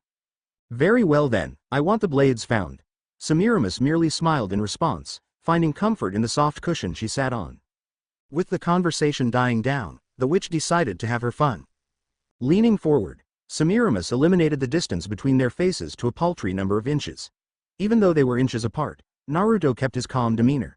His reaction was not the one Semiramis was looking for as she leaned forward, cutting the distance between themselves even further. Stopping her attempts to fluster him, Naruto pushed her back and flicked her forehead in retaliation. Rubbing her forehead in annoyance, Semiramis left in a huff. Pesky woman, Naruto muttered with hints of amusement laced into his voice. As she left, Naruto returned his attention to the chess set. Lips twitched upwards, the neutral gaze he had wore was shattered by the ghost of a smile.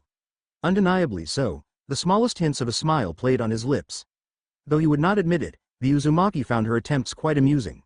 Refusing to give her the satisfaction of victory, Naruto was adamant on winning the little challenge Semiramis had issued. Inside the busy kitchens of the Hanging Gardens, Asia gingerly stirred the heated pot placed before her. A serene smile had snaked its way onto her countenance. Watching her purposefully work, a number of workers had eyed her with curiosity rolling off of them in waves. Here she was, Asia Argento, the supposed guest of one of the faction's founding members, Naruto Uzumaki, worked tirelessly on a dish. The look of determination that had taken residence upon her face had been enough to quell all offers of assistance. The situation had lasted for no longer than a few minutes before the blonde girl had vanished into the background. Returning to their work of preparing meals for the hungry heroes, the kitchen was soon buzzing with activity once again. An hour had ended with a cheer of joy escaping Asia as her smile exploded into existence. Resting on the counter was a steaming bowl of broth and noodles, glistening under the dim lighting. The bright smile that had encased her very being continued to brighten as seconds ticked by, and anticipation guided her actions. Gently placing the noodles onto a tray, careful not to spill the contents, Asia happily grabbed hold of the tray and began making her way out of the kitchen. Navigating through a maze of hallways and a sea of occupants, Asia headed straight for the quarters. It was not long until she had found herself staring at the door leading into her brother's room. Knocking in an enlivened fashion, Asia waited patiently for an answer. Her smile never dimmed. Minutes passed without an answer from the other side. Making up her mind, Asia tested the door and found it unlocked. Venturing inside with the meal in hand, the young nun found herself inside a well-kept room adorned with a number of decorations. Taking in everything, Asia placed the cooked ramen on the desk and looked around once again. Big brother must be out training again, Asia thought. As her eyes scanned the room, a slightly opened desk drawer caught her attention. Uncertainty washed over her as a small debate between her curiosity and manners ignited. Finally, in what seemed like hour-long minutes, Asia had decided to take a look inside to satisfy the growing curiosity. Quickly positioning herself on the desk's other side, the blonde nun pulled the slightly opened drawer, allowing herself to gaze at the contents stored inside. Even though the drawer contained a number of interesting objects, Asia's gaze fell directly onto the picture frame resting face down inside. Grabbing hold of the frame, a spark of recognition filled her eyes. Compared to the luxuries her brother boasted, the simple frame decorated in a childish manner was pathetic compared to the other riches he possessed. The frame was orange in color and had small yellow stars plastered along the edges, giving it a homemade feeling. Upon seeing the picture frame, Asia's eyes sparkled in joy. During their time spent in the church as orphans, the two siblings only had one another. Celebrating holidays and birthdays had brought forth a lackluster of handmade gifts incomparable to the possessions professionally made. The picture frame was one of the many prosaic gifts Asia had given to her dear brother. Seeing how the gift remained relatively the same since she had given it to him, her smile grew in size. Asia knew her brother loved her, there was little doubt. But, after his disappearance, a small hinge of uncertainty had spiked in her heart. That uncertainty still remained. Compared to their worry-less childhood, Naruto had been far more distant as of late. Doubts revolving around her brother's feeling towards herself had all been vanquished upon sight of the frame. In comparison to other gifts that had seemed grandeur, that simple frame she had given was frankly dull. Yet, here it was, still in his possession. How much her brother treasured the gift had warmed Asia's heart greatly. Gazing at the picture safely tucked inside the frame, memories of the past flooded her mind. The aging picture was taken years ago, with both her and Naruto standing in front of Dulio. Asia remembered that day. It had been her birthday. Dulio had been kind enough to take them out to enjoy a fare. Those were simpler times. Just the three of them together. How much she yearned to see those days again. Naruto, how have you been, little brother? Naruto, whom had been tiring himself out in his ever-so-painful training regime, jumped upon hearing the all-too-familiar voice. Turning to face the originator of the voice, Naruto bit back the indescribable emotions that erupted inside his heart. Standing there with a gentle smile drawn upon his lax features was Dulio himself. Grabbed in the traditional robes of an exorcist, Dulio continued to smile, masking his nervousness that had forcefully invaded his heart. Both joy and anger marred Naruto's features as his fists clenched upon the sword he held.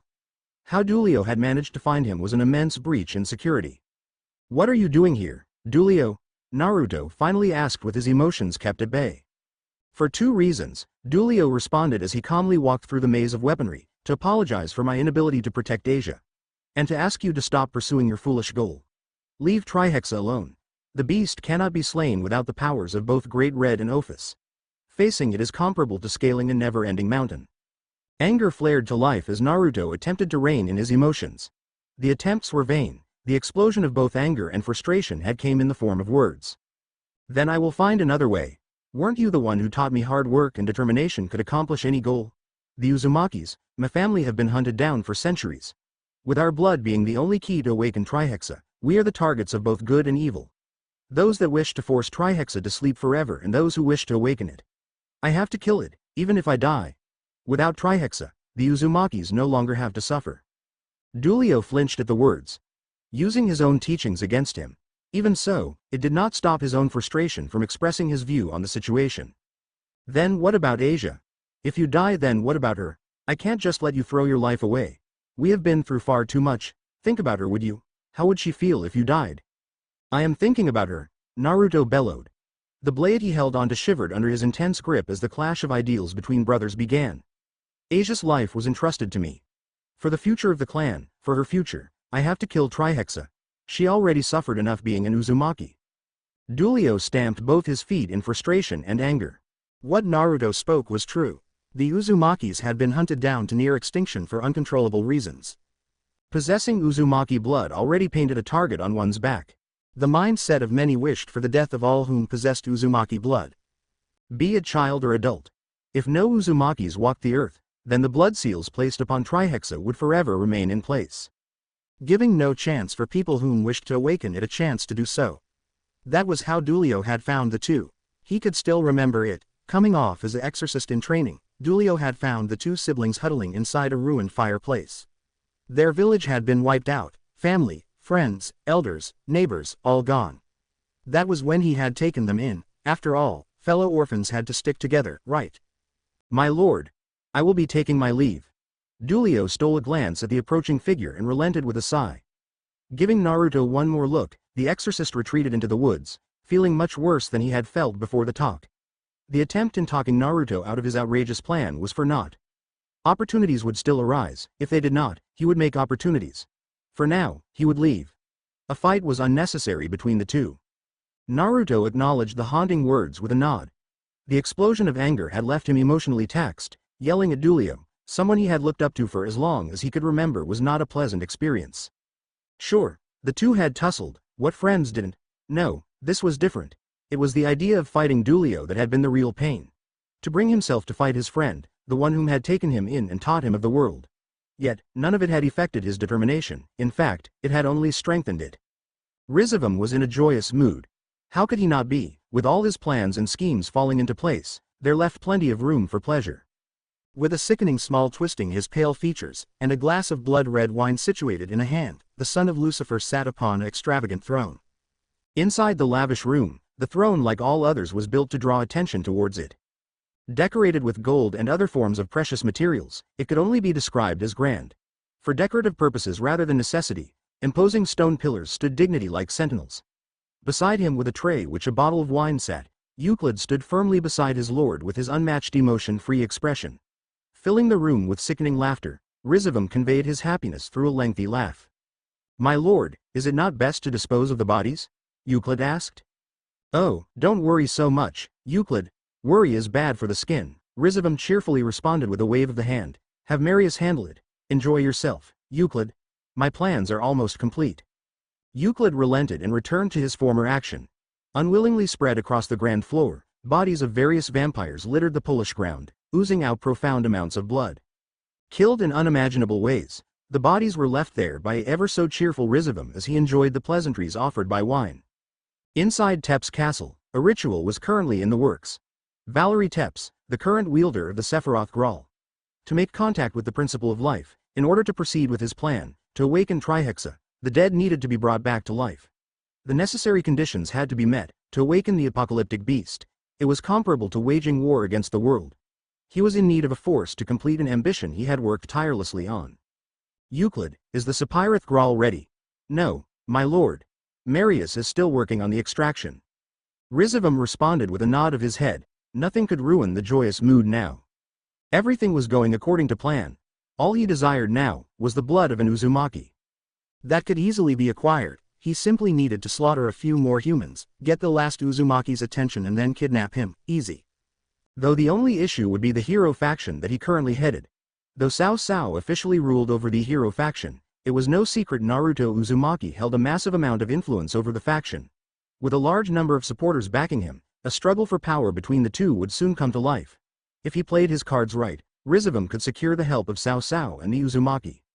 Euclid, I need you to meet up with our friend, Cao Cao from the hero faction, Rizevim cheerfully ordered as he drained his glass of wine with a withering smile. Give him the information I have given you. Then let him go and play with the Uzumaki. At once, my lord. Euclid inclined his head and bowed.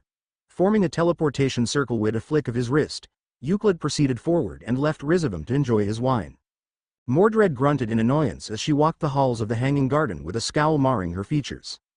Undeniably angry with an issue best left alone, the descendant of the traitorous knight stomped through the halls drawing attention from other occupants as she did so. Drawing forth a growl of anger, Mordred sent withering glare at Semiramis whom only stood at the hallway's end with a smirk adorning her features. The anger that had been residing in her heart exploded into activity upon the sight of Semiramis. The witch always managed to make her blood boil, even with a simple smile.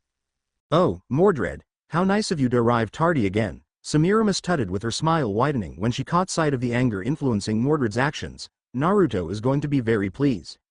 Just lead the way. Witch. Mordred growled. Semiramis huffed at the epithet. While originally orchestrated by Naruto, she never really taken a liking to the displeasing name.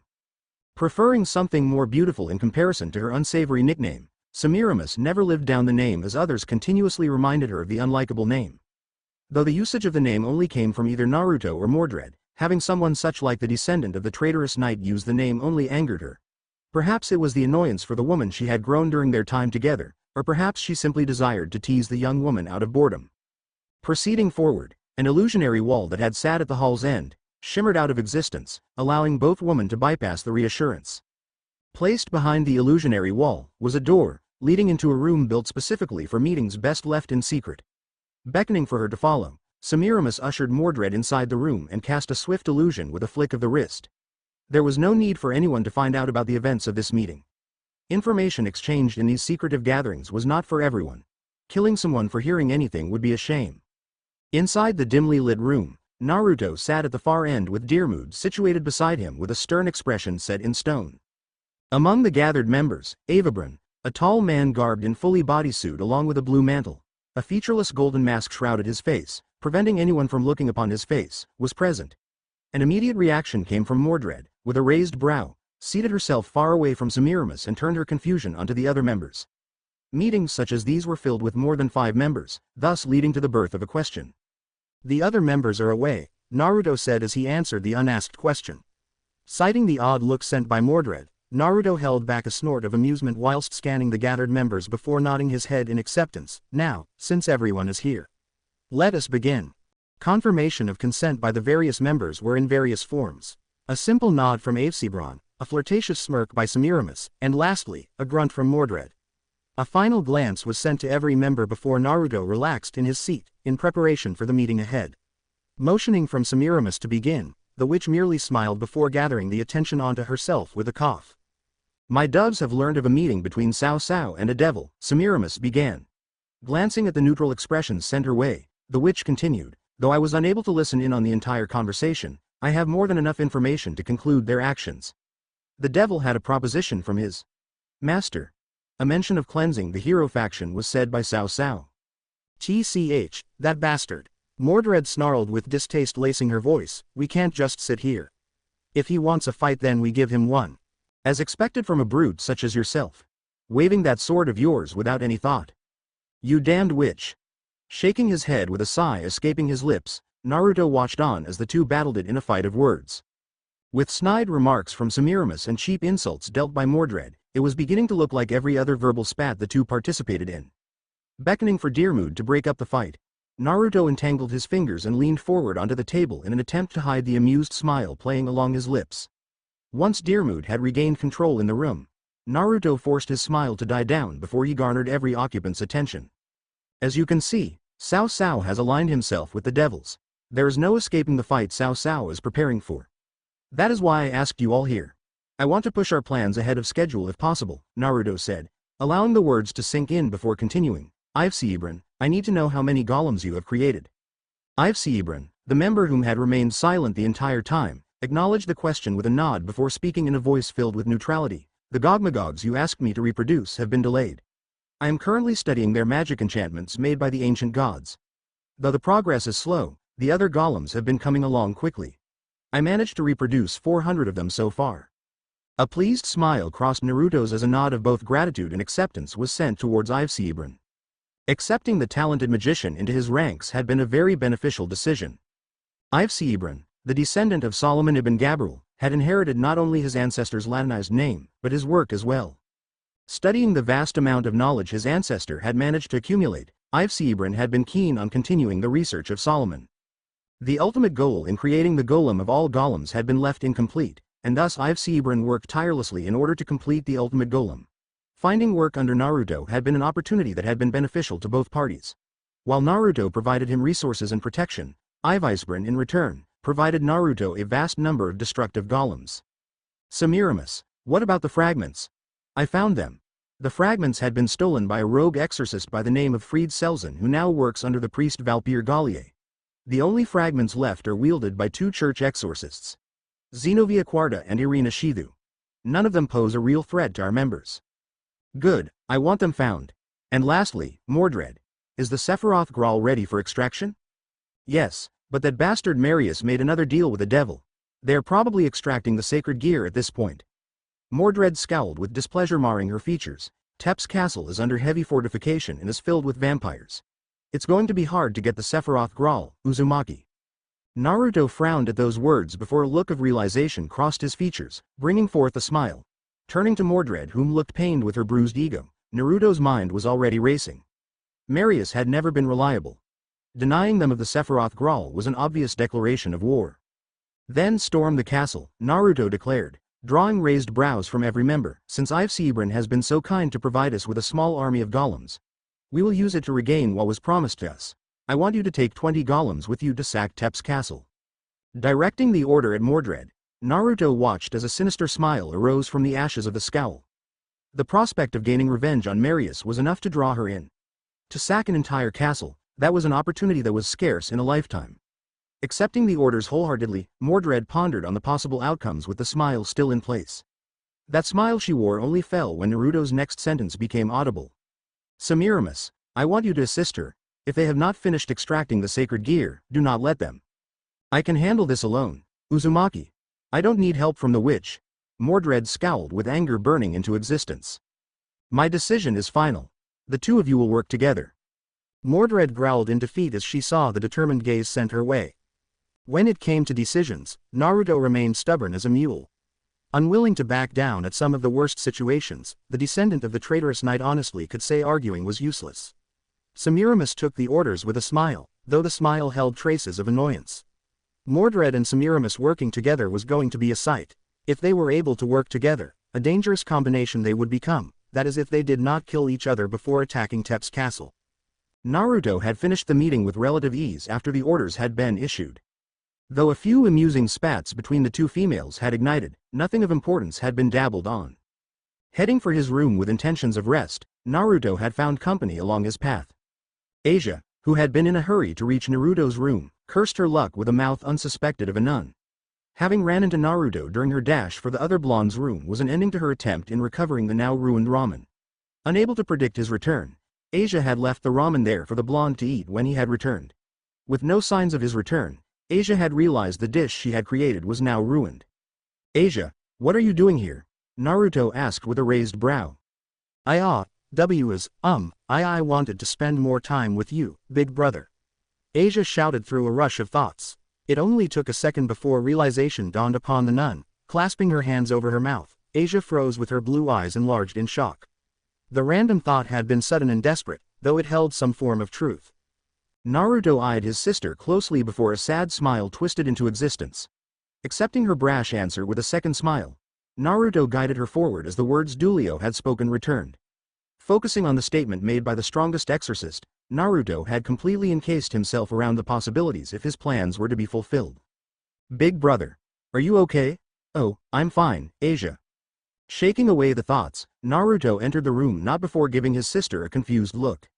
A small yelp that had escaped Asia was quickly smothered by the raging blush that turned her face tomato red. Smiling further, Naruto entered the room without anything to stop him. Upon his entry, Naruto had immediately spotted the tray and bowl resting against his desk.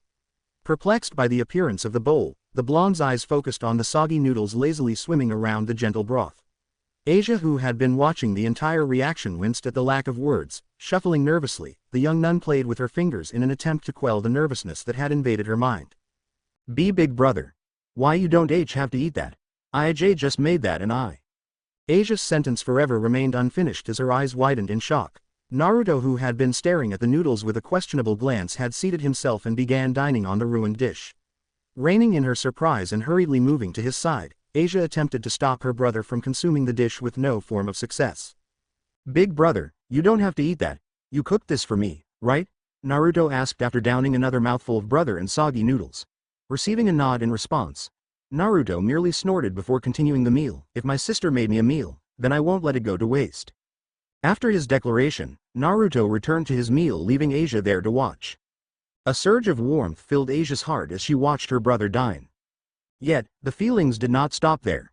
Nostalgia soon came into existence. Seeing her brother eat an unsavory meal that she had created, reminded the blonde nun so much of the past. A smile full of warmth and joy crossed her visage.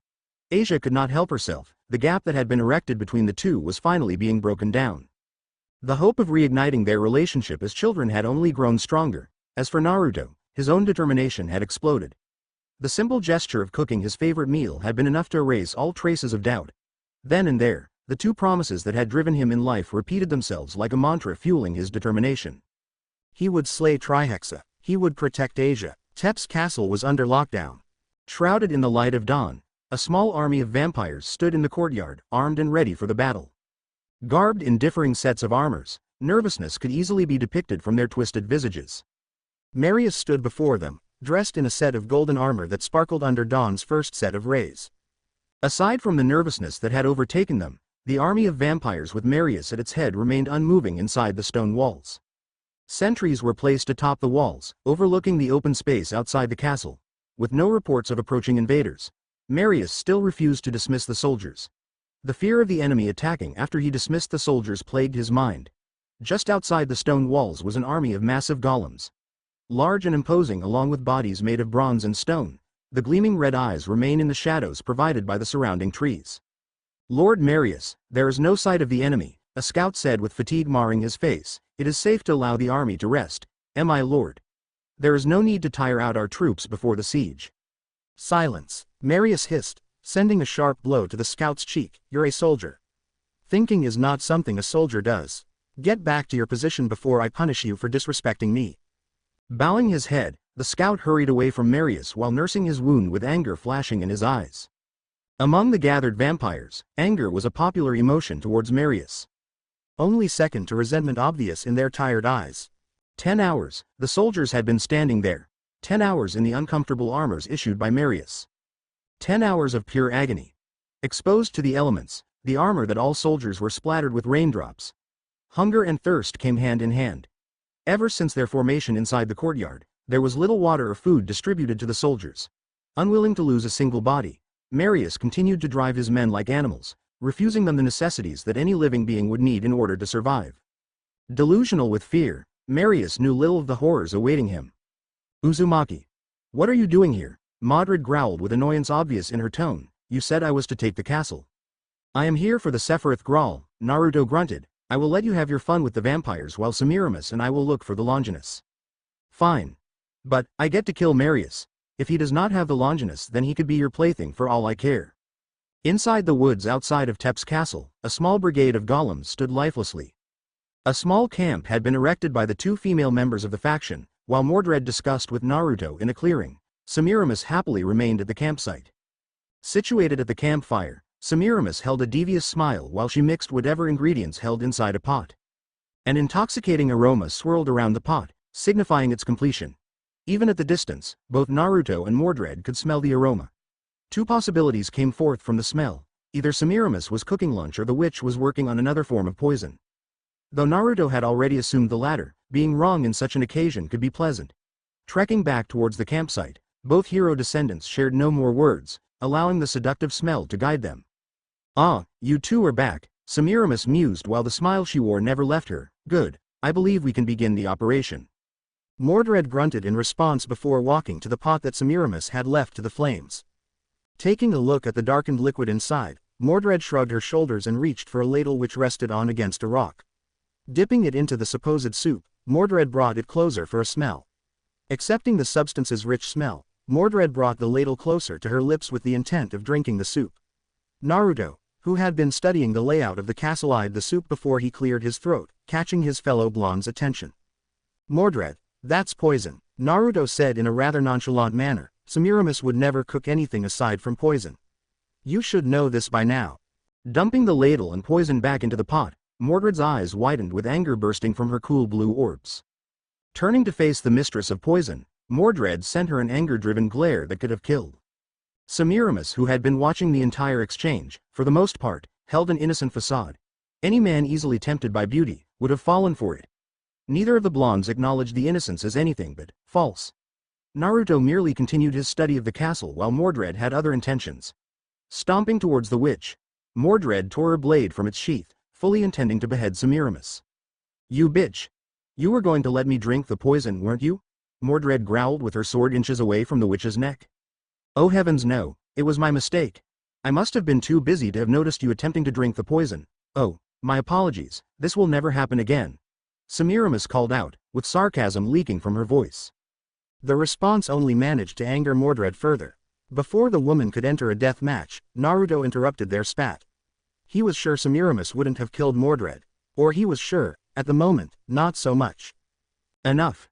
Save the fighting for the vampires. Grumbling in protest, Mordred sheathed her blade and stomping away from Semiramis. Though Naruto's words had acclaimed the issue was over, Mordred did not have the same feelings as her fellow blonde. She would have her revenge in one way or another. For now, she would play down her emotions. Marius came first. That bastard was worse than Semiramis. To some degree. Dearmood was a man of honor. When taken in by his lord, he had sworn an oath. An oath that would bind him even in death. An oath to forever stand by his lord's side no matter the time, no matter the place. Having been ordered to remain in the Hanging Gardens was rather unpleasant for his part. While he accepted the orders without hesitation, a small wedge of displeasure had taken residence in his heart. There was no doubt Naruto could take care of himself, saying he was defenseless was a far cry from the truth. It had felt as if he was indirectly breaking his oath, or perhaps it was the prospect of his lord fighting an unknown enemy that had brought forth such emotions. None of that mattered now. Left with an order from the man he had sworn his life to, Dearmood now focused his mind all on that single task. Guarding Asia, no matter the costs, keep her safe. With tension between Naruto and Cao Cao growing by the day, it was obvious both sides were willing to clash at any time. For now, Naruto had prioritized Asia's safety overall. Lady Asia, it is I, Dearmood announced as he gave a gentle knock on the wooden door. May I come in? Receiving a yes in response, Dearmood pushed the wooden door open and entered with a tray of food in hand. Naruto had insisted the former nun be moved to his room while he was away, thus leaving Asia under the care of both Diamruid and Avicebron. If Cao Cao ever decided to flirt with death and have one of his subordinates capture Asia, he'd have to get through an army of golems and Dearmood to ever lay a hand on Asia. With that, Naruto had left to personally retrieve the Longinus, leaving Dearmood behind to act as a bodyguard, a task he had grown accustomed to. Lady Asia, I have brought breakfast as you have requested, Dearmood said, carrying the tray towards the table where Asia sat behind. Is there anything I can help you with? Asia, whom had been seated behind her brother's desk, merely gave Dearmood a smile before a thoughtful expression crossed her face. Debating whether or not to ask the question she had failed to do with the other members of her brother's faction, Asia continued to ponder on the action while Dearmood waited patiently. Not a minute longer, Asia had worked up courage to ask the stoic knight her question in mind. Mr. Dearmood. Can you tell me about Miss Semiramis and Big Brother's relationship? Years of training had managed to force the surprise out of his face and kept it under wraps. The question had been an unexpected one to say the least. Rarely did questions involving Naruto ever tie with Semiramis. Though the question itself brought on a question of his own. Sure, Asia was different than others, but it did not stop Dearmood to wonder why. Glancing at the other Uzumaki, Dearmood racked his thoughts for an acceptable answer before responding to the question. Such questions were foreign to him, especially when it involved his lord. Hardly did one ever ask about the blonde's relations with others. Most questions involved combat abilities and such, never about relationships.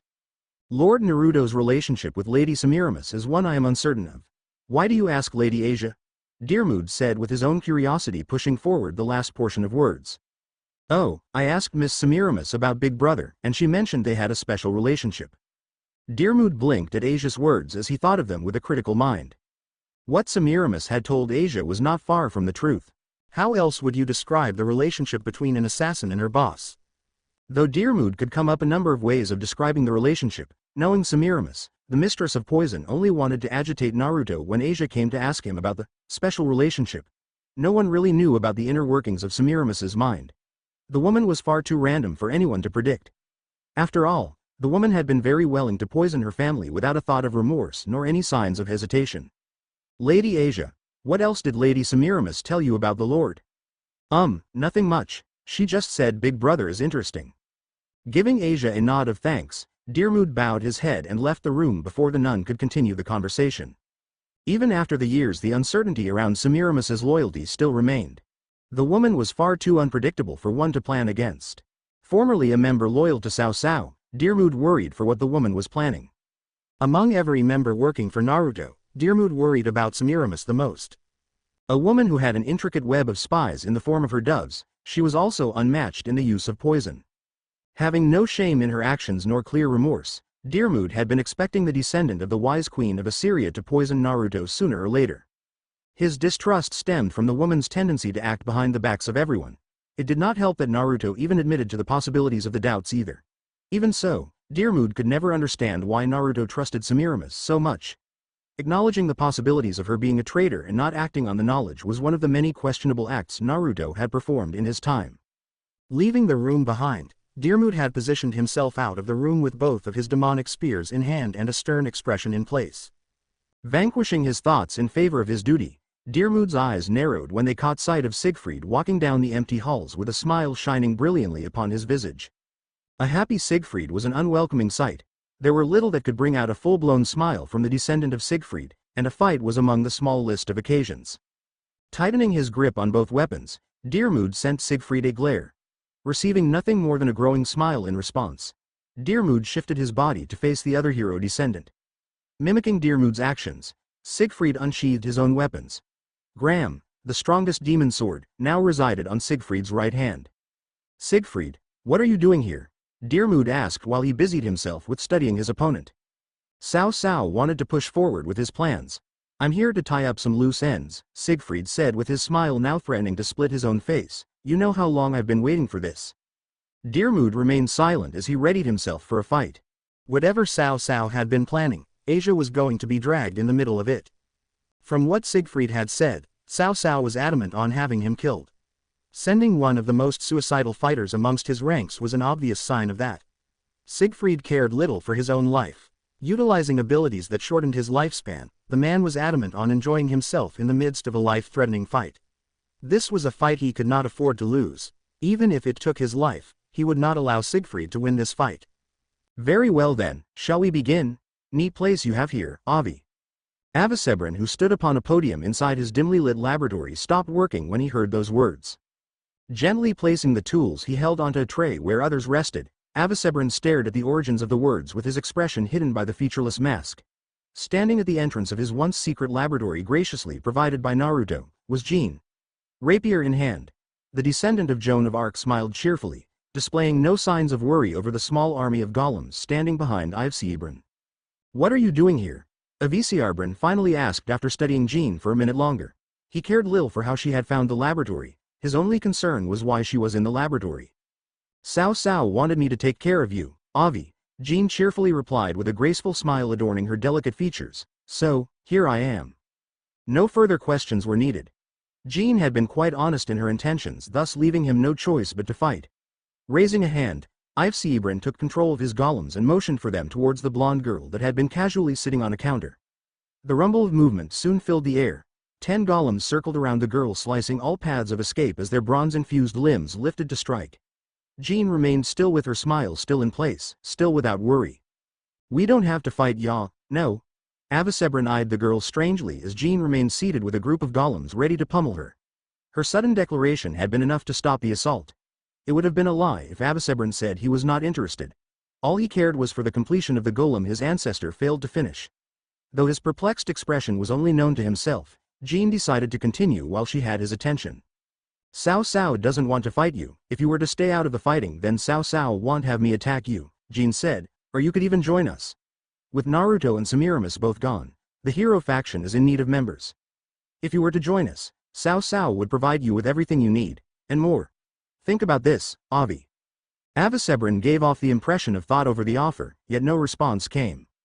Jean waited patiently in the circle of golems as she eyed the mask-wearing man with a calculative gaze. Cao Cao had ordered her to convince Avicebren to join the true hero faction, as he had called it. If Avicebren was unwilling, the offer of neutrality was up for grabs. Even if the offer of membership was declined, having Avicebren out of the way eliminated the threat of an opposing magician as well as an army of magically enhanced golems. Quote. It seems I would have to decline, Lady Jean. Oh, how sad, Avi. Then it seems you would have to. You seem to have misunderstood me, Lady Jean. I am declining both membership and neutrality. Working under Lord Naruto gives me the opportunity to work on the unfinished project left behind by my ancestors, as well as the opportunity to test out the mobility of my creations. Before Jean could even question the words, all golems surrounding her bustled forward with their limbs raised and orders set in stone. What was the worst 3 humans could do to a castle defended by a small army of vampires? After all, humans were both physically and magically weaker than the latter. With disadvantages plaguing their very beings, one could not blame the confidence that the vampires held, no matter how misplaced the confidence was. Meningtep's castle, a once lavish construct that had rivaled the greatest of Romanian castles, had aged poorly. Damaged by the unstoppable force of time, Marius, whom had indirectly taken rule of both faction and clan, neglected the castle, thus leaving it unsuitable to fight off an invasion. Even so, not a single vampire could say their chances were slim. The vampires had a force of 1,000, faced with an enemy of 2 humans with 20 golems was hardly a challenge. Though they faced such feeble numbers, Marius had been unwilling to take the chance. The stubborn action had a negative result on Marius's chances of surviving the attack. Not only had he turned his own men against him, but the unwillingness to allow his men any form of rest from the strenuous task of patrol had left them weak and bitter. A worrisome combination when a battle was in the future. Diminishing both loyalty and morale in one costly mistake, the hero faction had been willing to wait them out. Yet, Naruto had declined the game of patience. In the history of attacks, all forms had relied on the element of surprise to guard them against the early attacks defenders would hurl upon them. If one soldier managed to scale the walls, then one could claim the siege was a success. For this one in particular, the art of magic was a hindrance for attackers. With abilities that could topple armies, magic gave way for a new branch of warfare. The Tepes faction had it easy. With walls that kept them safe, Naruto had planned to utilize the very thing that the vampires relied on for this attack. With Semiramis brewing a poison that humans would classify as inhumane, both Mordred and Naruto praised the witch for her talents, though the former did so without uttering a word. Poison was a wonderful tool to utilize. A weapon able to wipe out thousands in a matter of seconds, no matter how others were. Semiramis outranked many in the matter of creating such substances. Before they stormed the walls, some poison would be deposited over the Tepes castle walls. Are you ready? Semiramis merely smiled at the question. The black doves that rested in the entanglement of branches stared blankly at Naruto, whom had been speaking with Semiramis. At the outskirts of the forest, Mordred stood diagonally beside the small pack of lifeless golems with her blade shining under dawn's first rays. The plan was simple, an attack at the break of dawn. The exhausted sentries from the night shift would be careless at the sight of the sun. That was when they would strike. Now, all there was to do was wait. Now, my darlings, fly. Semiramis commanded with a finger on the Tep's castle. Cawing at her words, the doves shot off of the branches and filled the air. Swarming together, the thicket of black feathers soon hovered over Tep's castle, casting darkness on the vampires. Shouts were silenced by the synchronized cries of the doves. Shimmering into existence under the forest's cool shadows, a golden and emerald arc emerged from the gate of Babylon.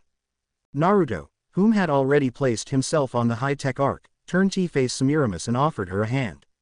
Accepting the gesture with a smile, Semiramis climbed onto the golden ship and made her way towards the throne that sat at the arc's very end.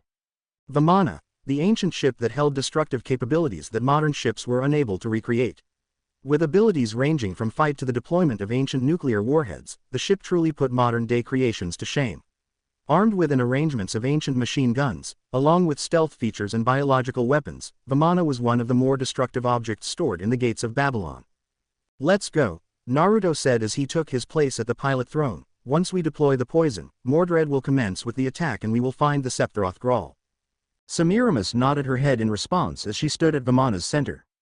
Vimana hummed to life as a burst of speed sent the ancient arc into the heavens. Glistening in the day's first rays, Vimana shot towards the sea of black feathers which shrouded Tep's castle in an impressive display of speed.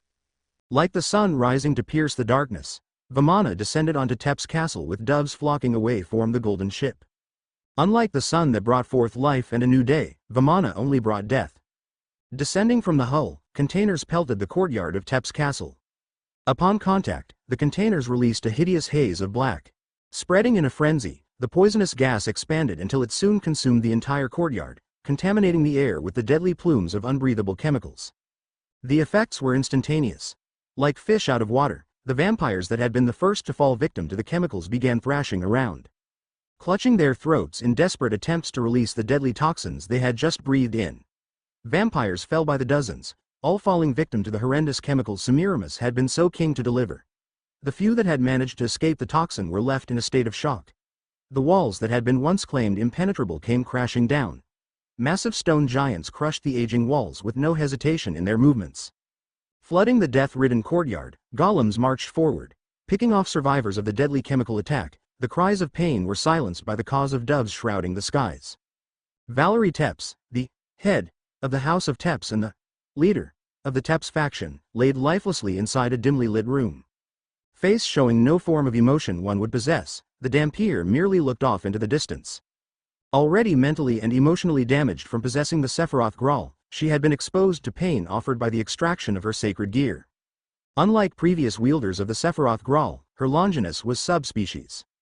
Possessing not one, but 3 holy grails instead of one, Valerie remained alive after the painful extraction.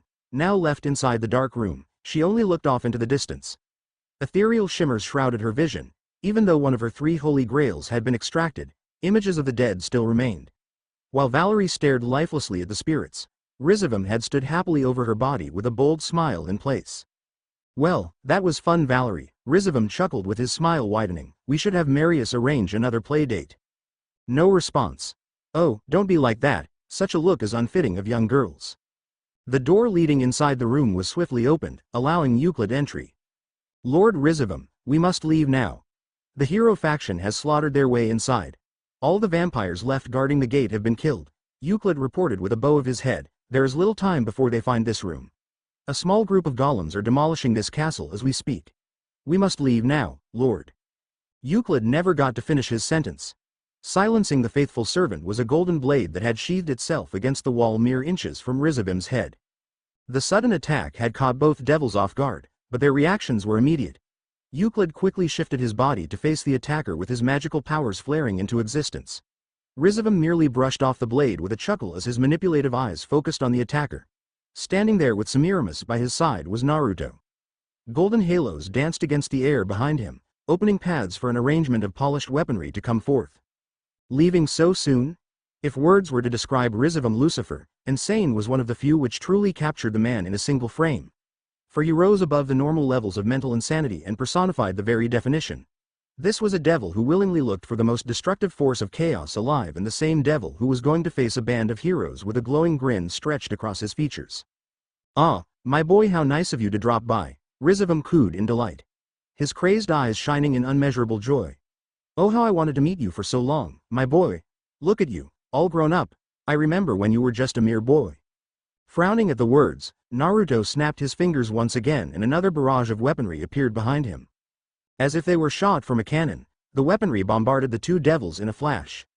When the blades, axes, and halberds slammed against a shield of magic erected by the simply dressed devil, Naruto's frown deepened as his will flared and a new weapon appeared. Larger than the previous ones, the halberd shimmered with magical might as it floated a second more before launching at the barrier.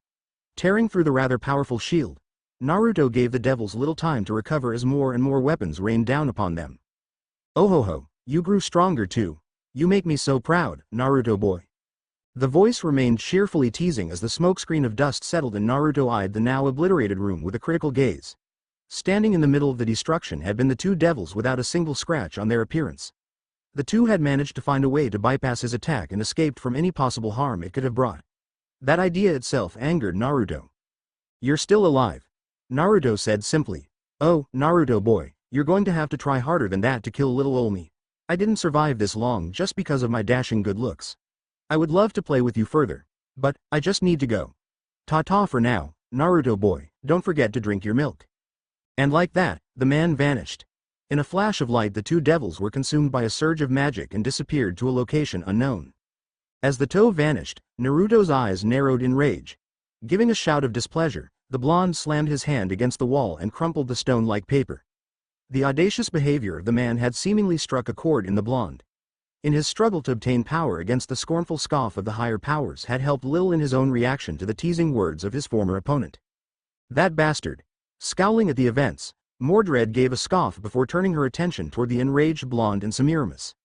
Emotions masked behind her crafty smile, the witch strode forward in long, graceful strides. Moving forward without the consent of the enraged Naruto, Semiramis scanned the room the two devils had left from.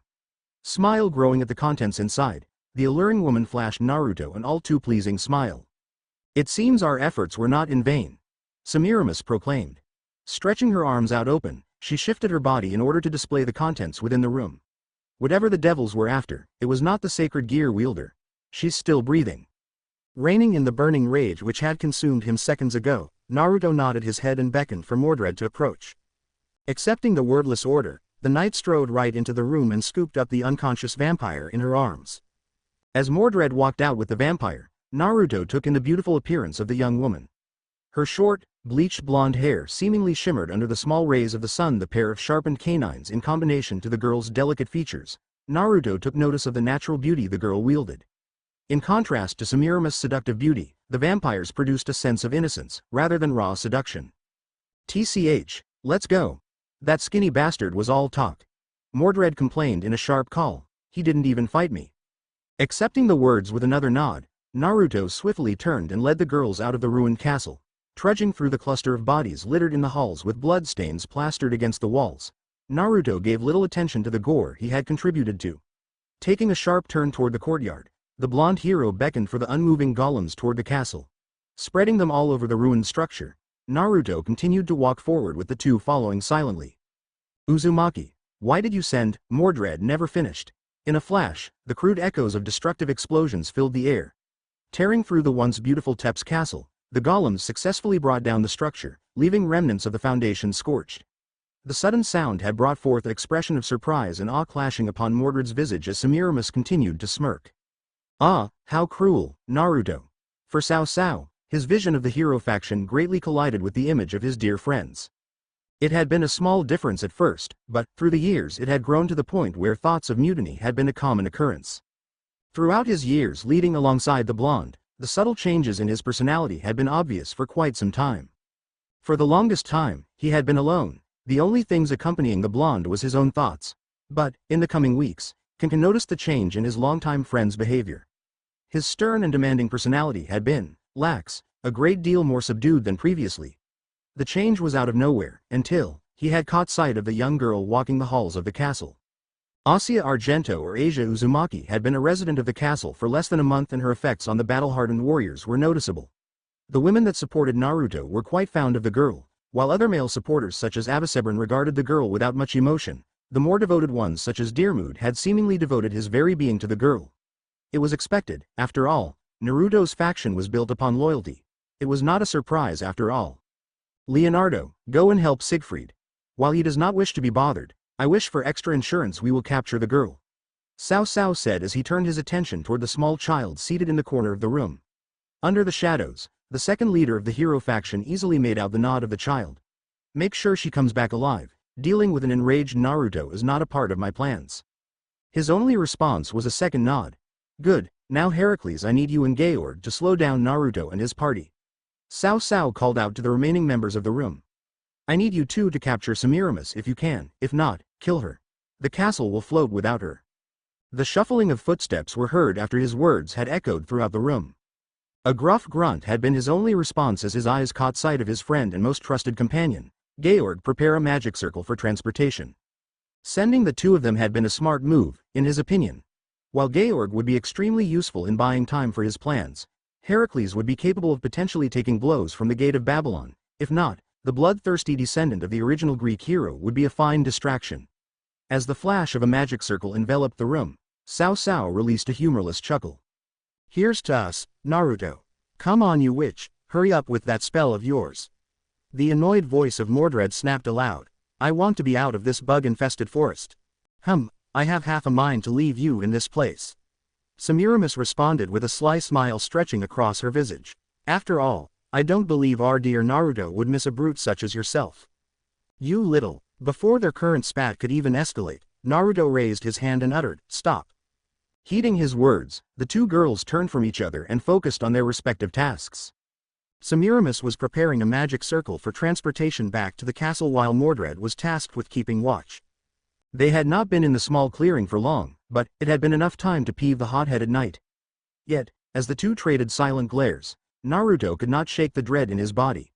His senses had never been truly wrong, he had always followed his gut and it had paid off. As he pondered on the feeling, a tense feeling overcame him as a glowing circle of magic appeared before them. The magic circle was easily identifiable, it belonged to Georg, Cao Cao's right hand. It seems our friends decided to pay us a visit, Mordred muttered. Just as her words were said, two figures appeared from the transportation circle, Georg himself in the magician robes he commonly donned and a brood of man garbed in armor paying homage to the Greeks. The two were easily enough to be identified by Naruto. While he personally knew Georg, the second man, Heracles was only a mentioned member of Cao Cao's supporters during their meetings. Georg, why are you here? Naruto asked, his voice tense and eyes narrowed. Has Cao Cao finally decided to put his plans in motion? His questions were not answered, however. The only response he received was silence as the two regarded them with little emotion playing on their faces.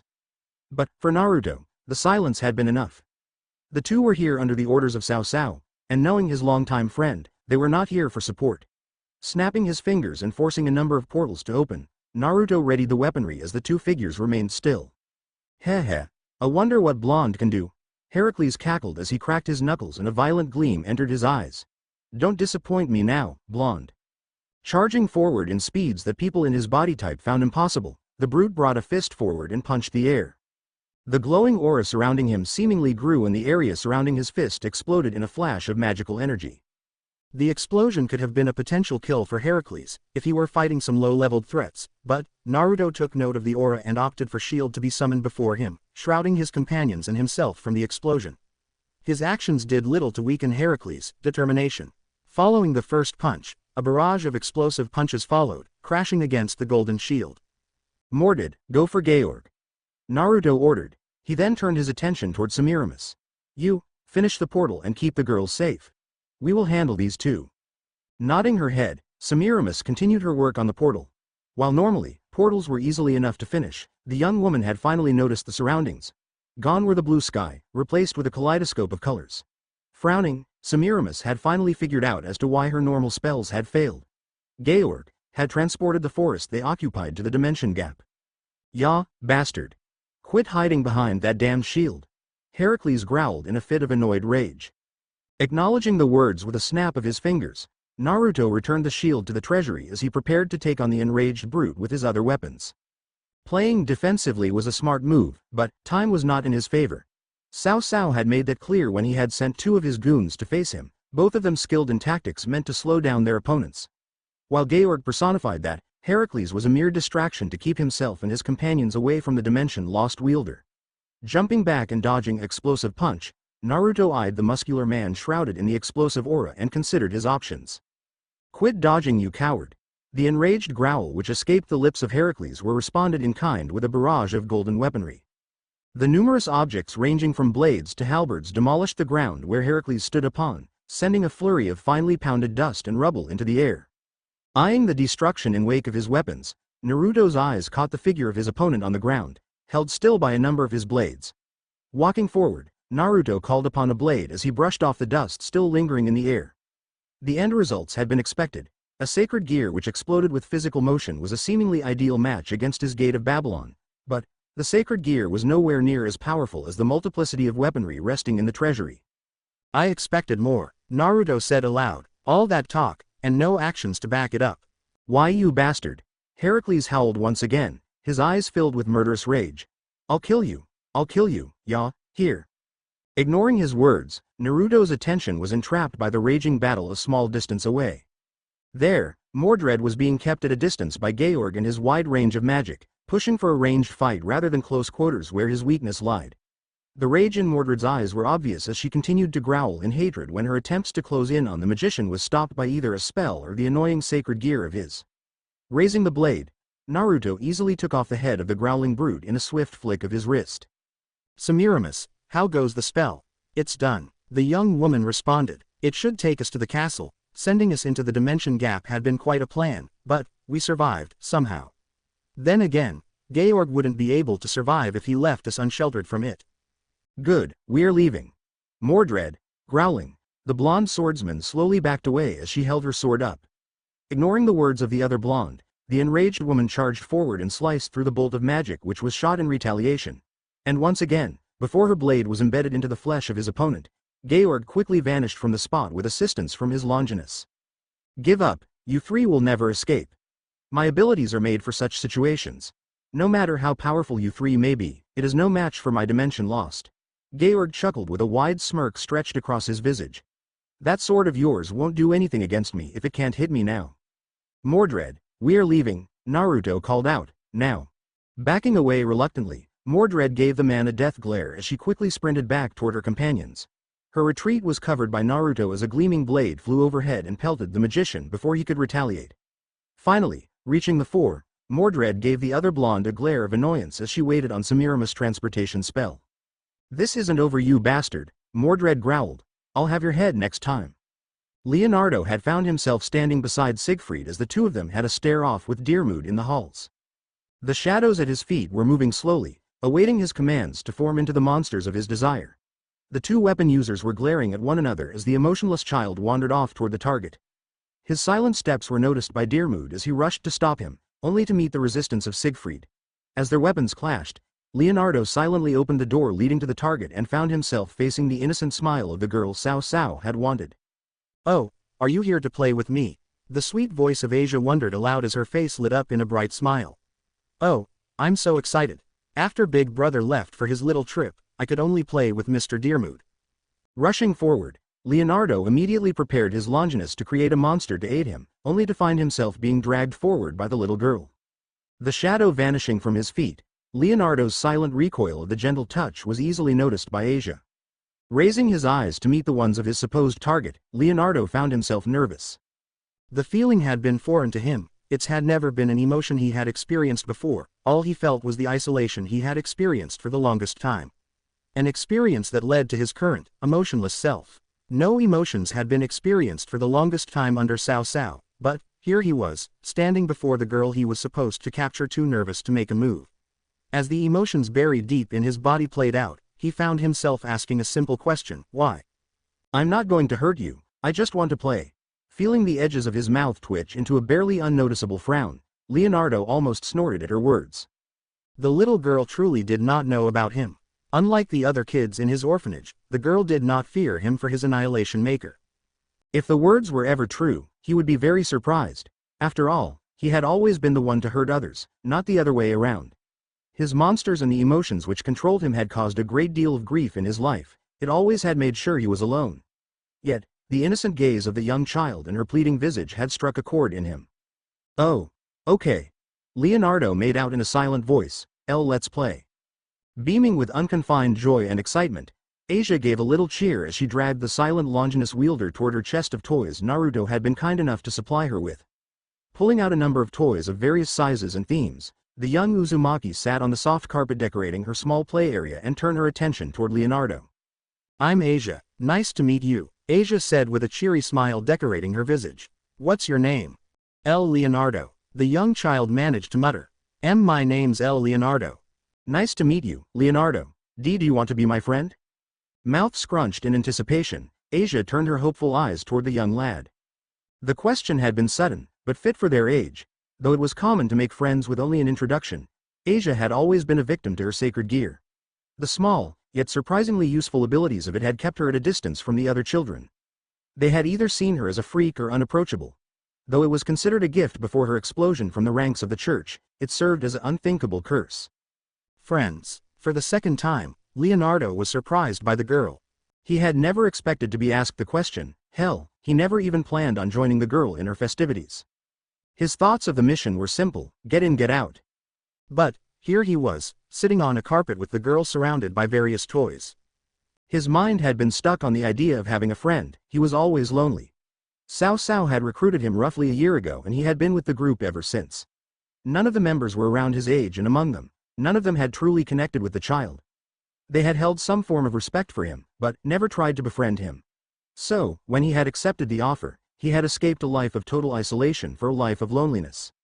Why you want to be my friend? Leonardo asked, his eyes filled with disbelief. Why yeah, Asia replied hesitantly. Don't you think I'm a monster? What? No. Blinking at the girl, Leonardo decided to show the girl the reasoning behind his question. If she feared it in him, which he thought highly probable, he would continue on with the mission.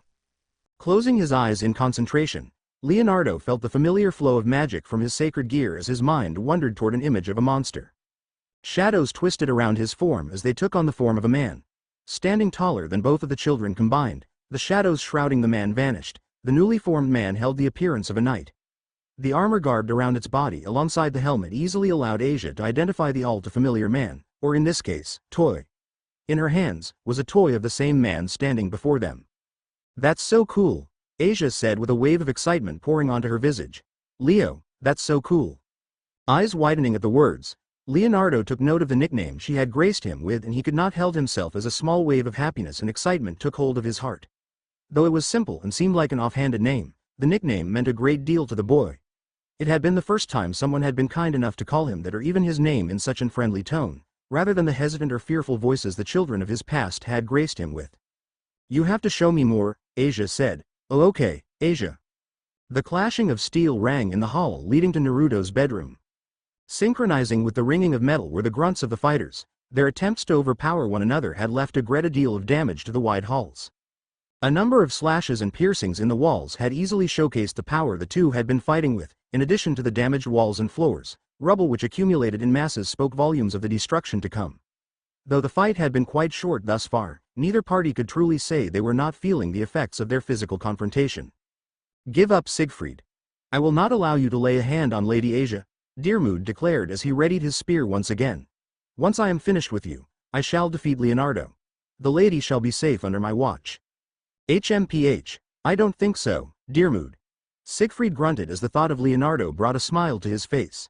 That little brat already captured the girl. It's only a matter of time before he takes her to Cao Cao. I don't think you'll be able to do anything about it.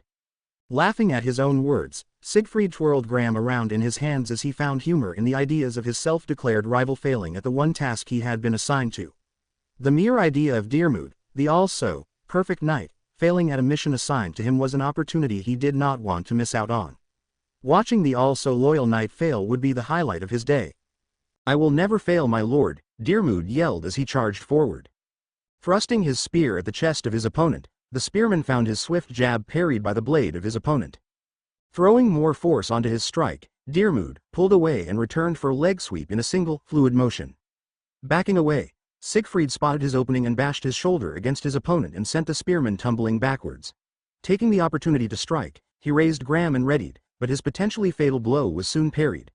The enraged yell of Dearmood fueled his shove as he pushed the swordsman back and stabbed Siegfried at his armored shoulder. TCH, a lucky strike.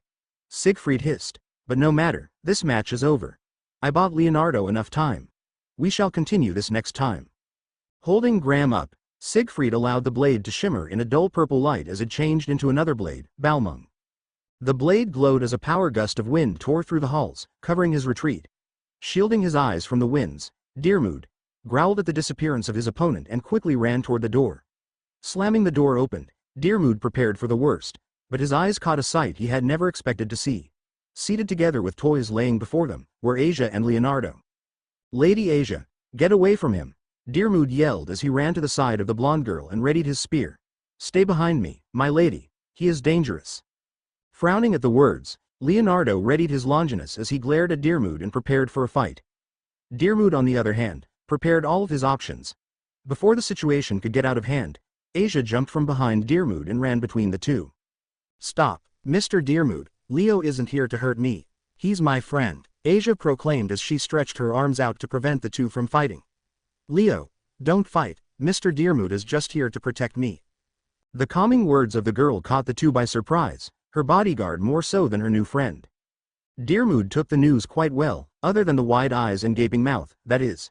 Taking a few seconds to process the words, Dirmud eyed the boy with a calculative gaze as he pondered his options once again. He could not simply disobey the orders of Asia, after all, the orders of Asia were the orders of Naruto.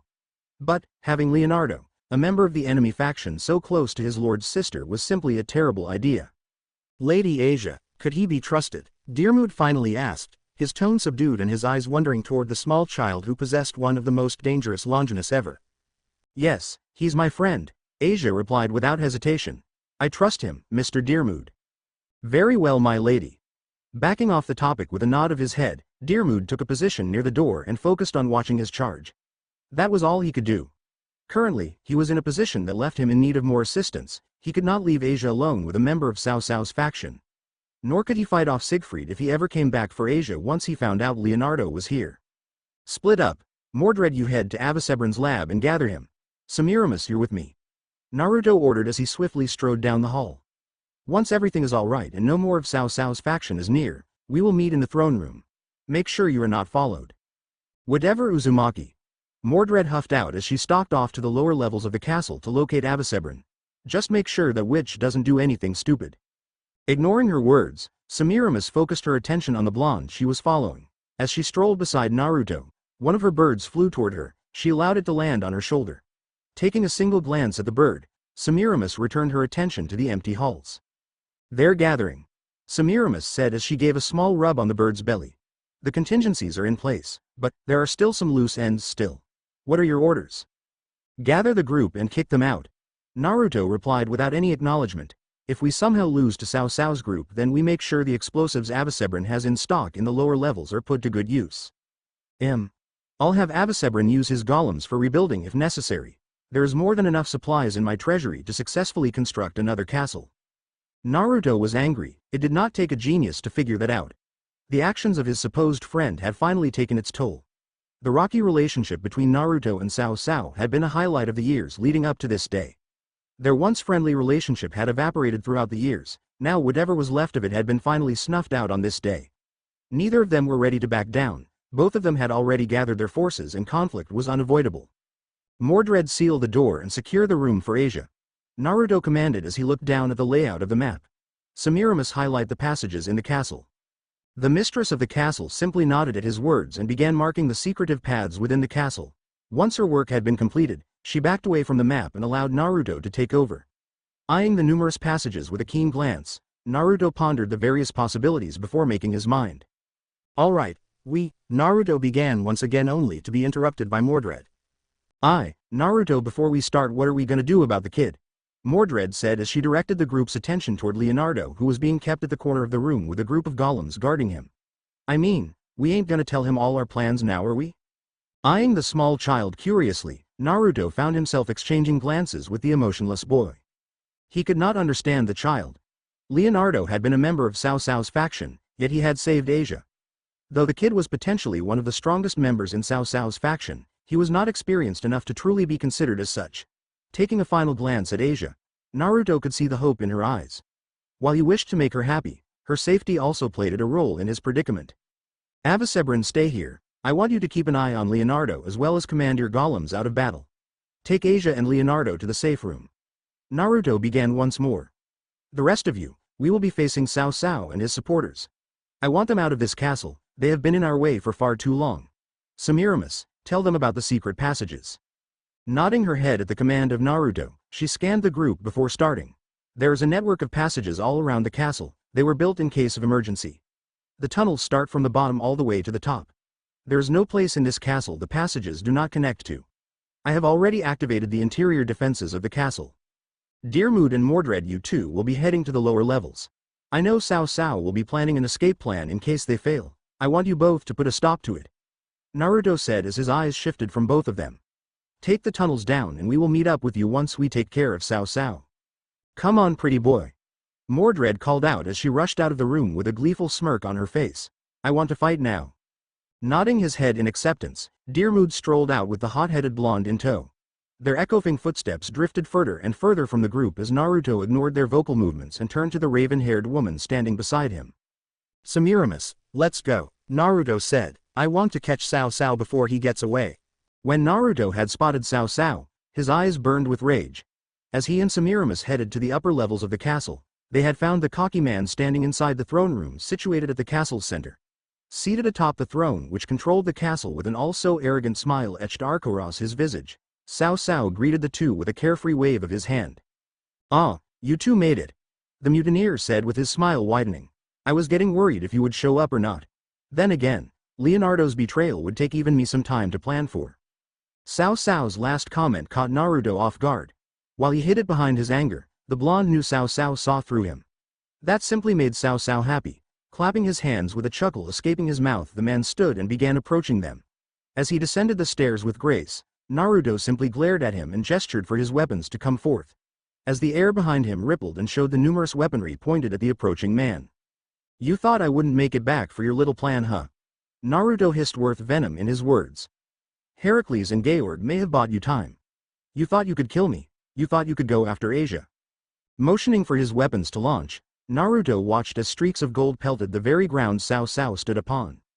As miniature expositions rocked the ground of the throne room, Naruto continued his relentless barrage.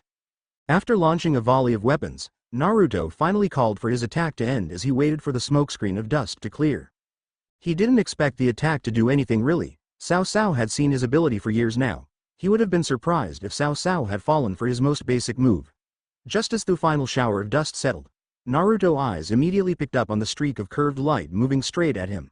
Semiramis eyed the attack and simply raised a hand. A shield of magical energy soon erected before the two, easily taking the blow with ease.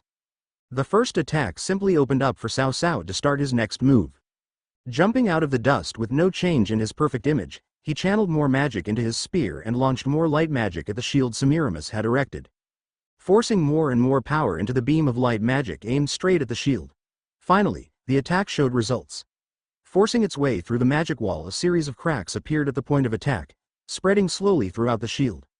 Before the attack could pierce the shield, Cao Cao was forced to dodge the spear hurtling towards him courtesy of Naruto. Without warning, Naruto summoned a blade from his treasury and charged forward. Dodging the hail of magic bullets aimed at him, Naruto shot off the ground with a single jump, sending the ground the quake. Cao Cao copied his friend's actions and met the blonde in the air with his spear raised. Focusing only on Naruto, Cao Cao pushed against Naruto's sword. His tactic worked, somewhat.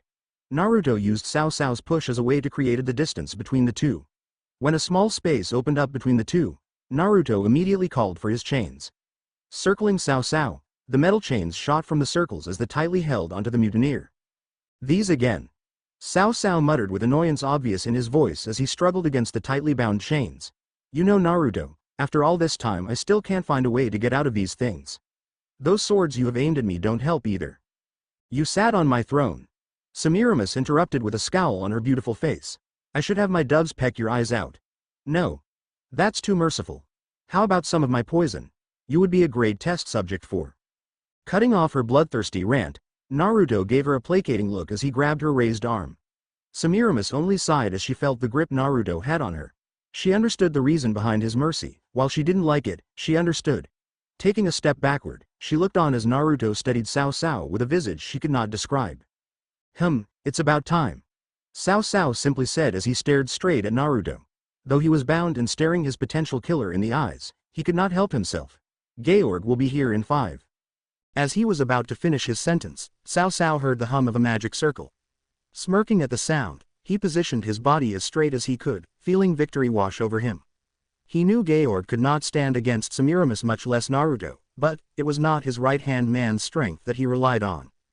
Cao Cao, I'm here, Georg announced as he stepped out of his magic circle. When Naruto caught sight of Georg, his eyes immediately widened upon sight of the girl in his arms. Asia was being carried by Cao Cao's right-hand man. Anger boiling in his eyes, Naruto called forth his treasury and aimed his weapons at the wizard in training. Staring at his helpless sister unconscious in Georg's arms, Naruto could not stop himself from shaking. His baby sister, the only girl he had left called family, was in the mercy of the enemy. You managed to get past Avicebron, Semiramis commented with narrowed eyes. Not exactly, Georg said with a smile creeping onto his visage. That was when Naruto could feel himself glaring at the man he had placed his faith in. Walking out the shadows was none other than Avicebron. Naruto's rage had not subsided as he saw Cao Cao and his faction leave with Asia. He simply used the only way he could to vent out the anger he had built up to dangerous levels. Using his unused power against the golems left by the traitor Avicebron, crushing the stone warriors in a flash of rage. As he annihilated the small army of golems into rubble, Naruto attempted to rein in his anger with a series of breaths. Watching his anger-filled destruction was Semiramis. Her enchanting visage was filled with amounts of frustration left unreleased. Naruto. They're gone, Semiramis said gently, her voice placating. We will get Asia back. Nodding his head reluctantly, Naruto turned his head toward the woman with a nod. It had been an hour or so since he had been focusing on destroying the golems and venting his anger. For his time in the hero faction, Semiramis had been one of the few who could reel in his anger. He knew Asia was gone and Avicebron had betrayed them. He couldn't help himself as he forced the Avicebron's creations to suffer. When Cao Cao vanished with his faction, he had made his position clear: if anyone involved with Naruto even attempted to recover Asia, her life would be killed. How are they? Naruto finally said as he took a seat against the wall of the laboratory. Anything serious? Nothing major. Mordred is much more vocal of the ambush than anyone else. But she'll be fine. A few scratches, but just fine. Semiramis replied with another smile. Dearmood, no, the other hand, is trying to get out of bed to make up for his failure. Naruto simply chuckled. While it lacked any form of joy, he used it as a way to focus on a way to get Asia back. It was no time to brood. Asia's life was in the hand of Cao Cao. Brooding would simply do nothing for her.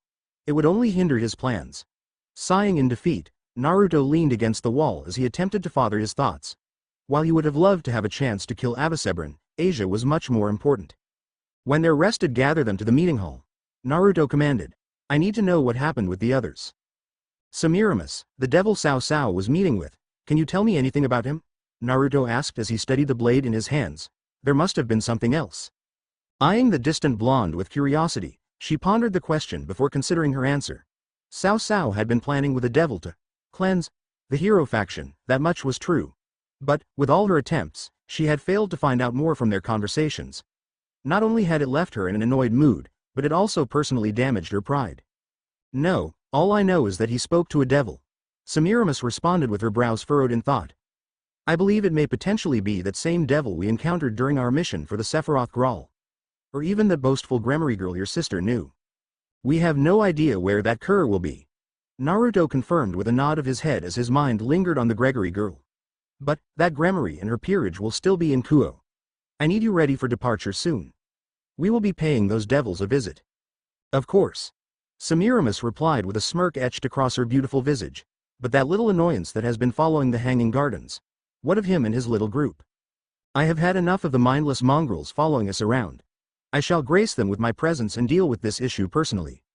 With that said, Naruto strolled out of the throne room, leaving Semiramis behind. As his footsteps gracefully trudged through the halls of the Hanging Gardens, he wandered the halls in search of Dearmood and Mordred. The two have long since healed from their wounds and the two were eager for blood. Mordred's pride did not allow her to lose against the competition she had faced.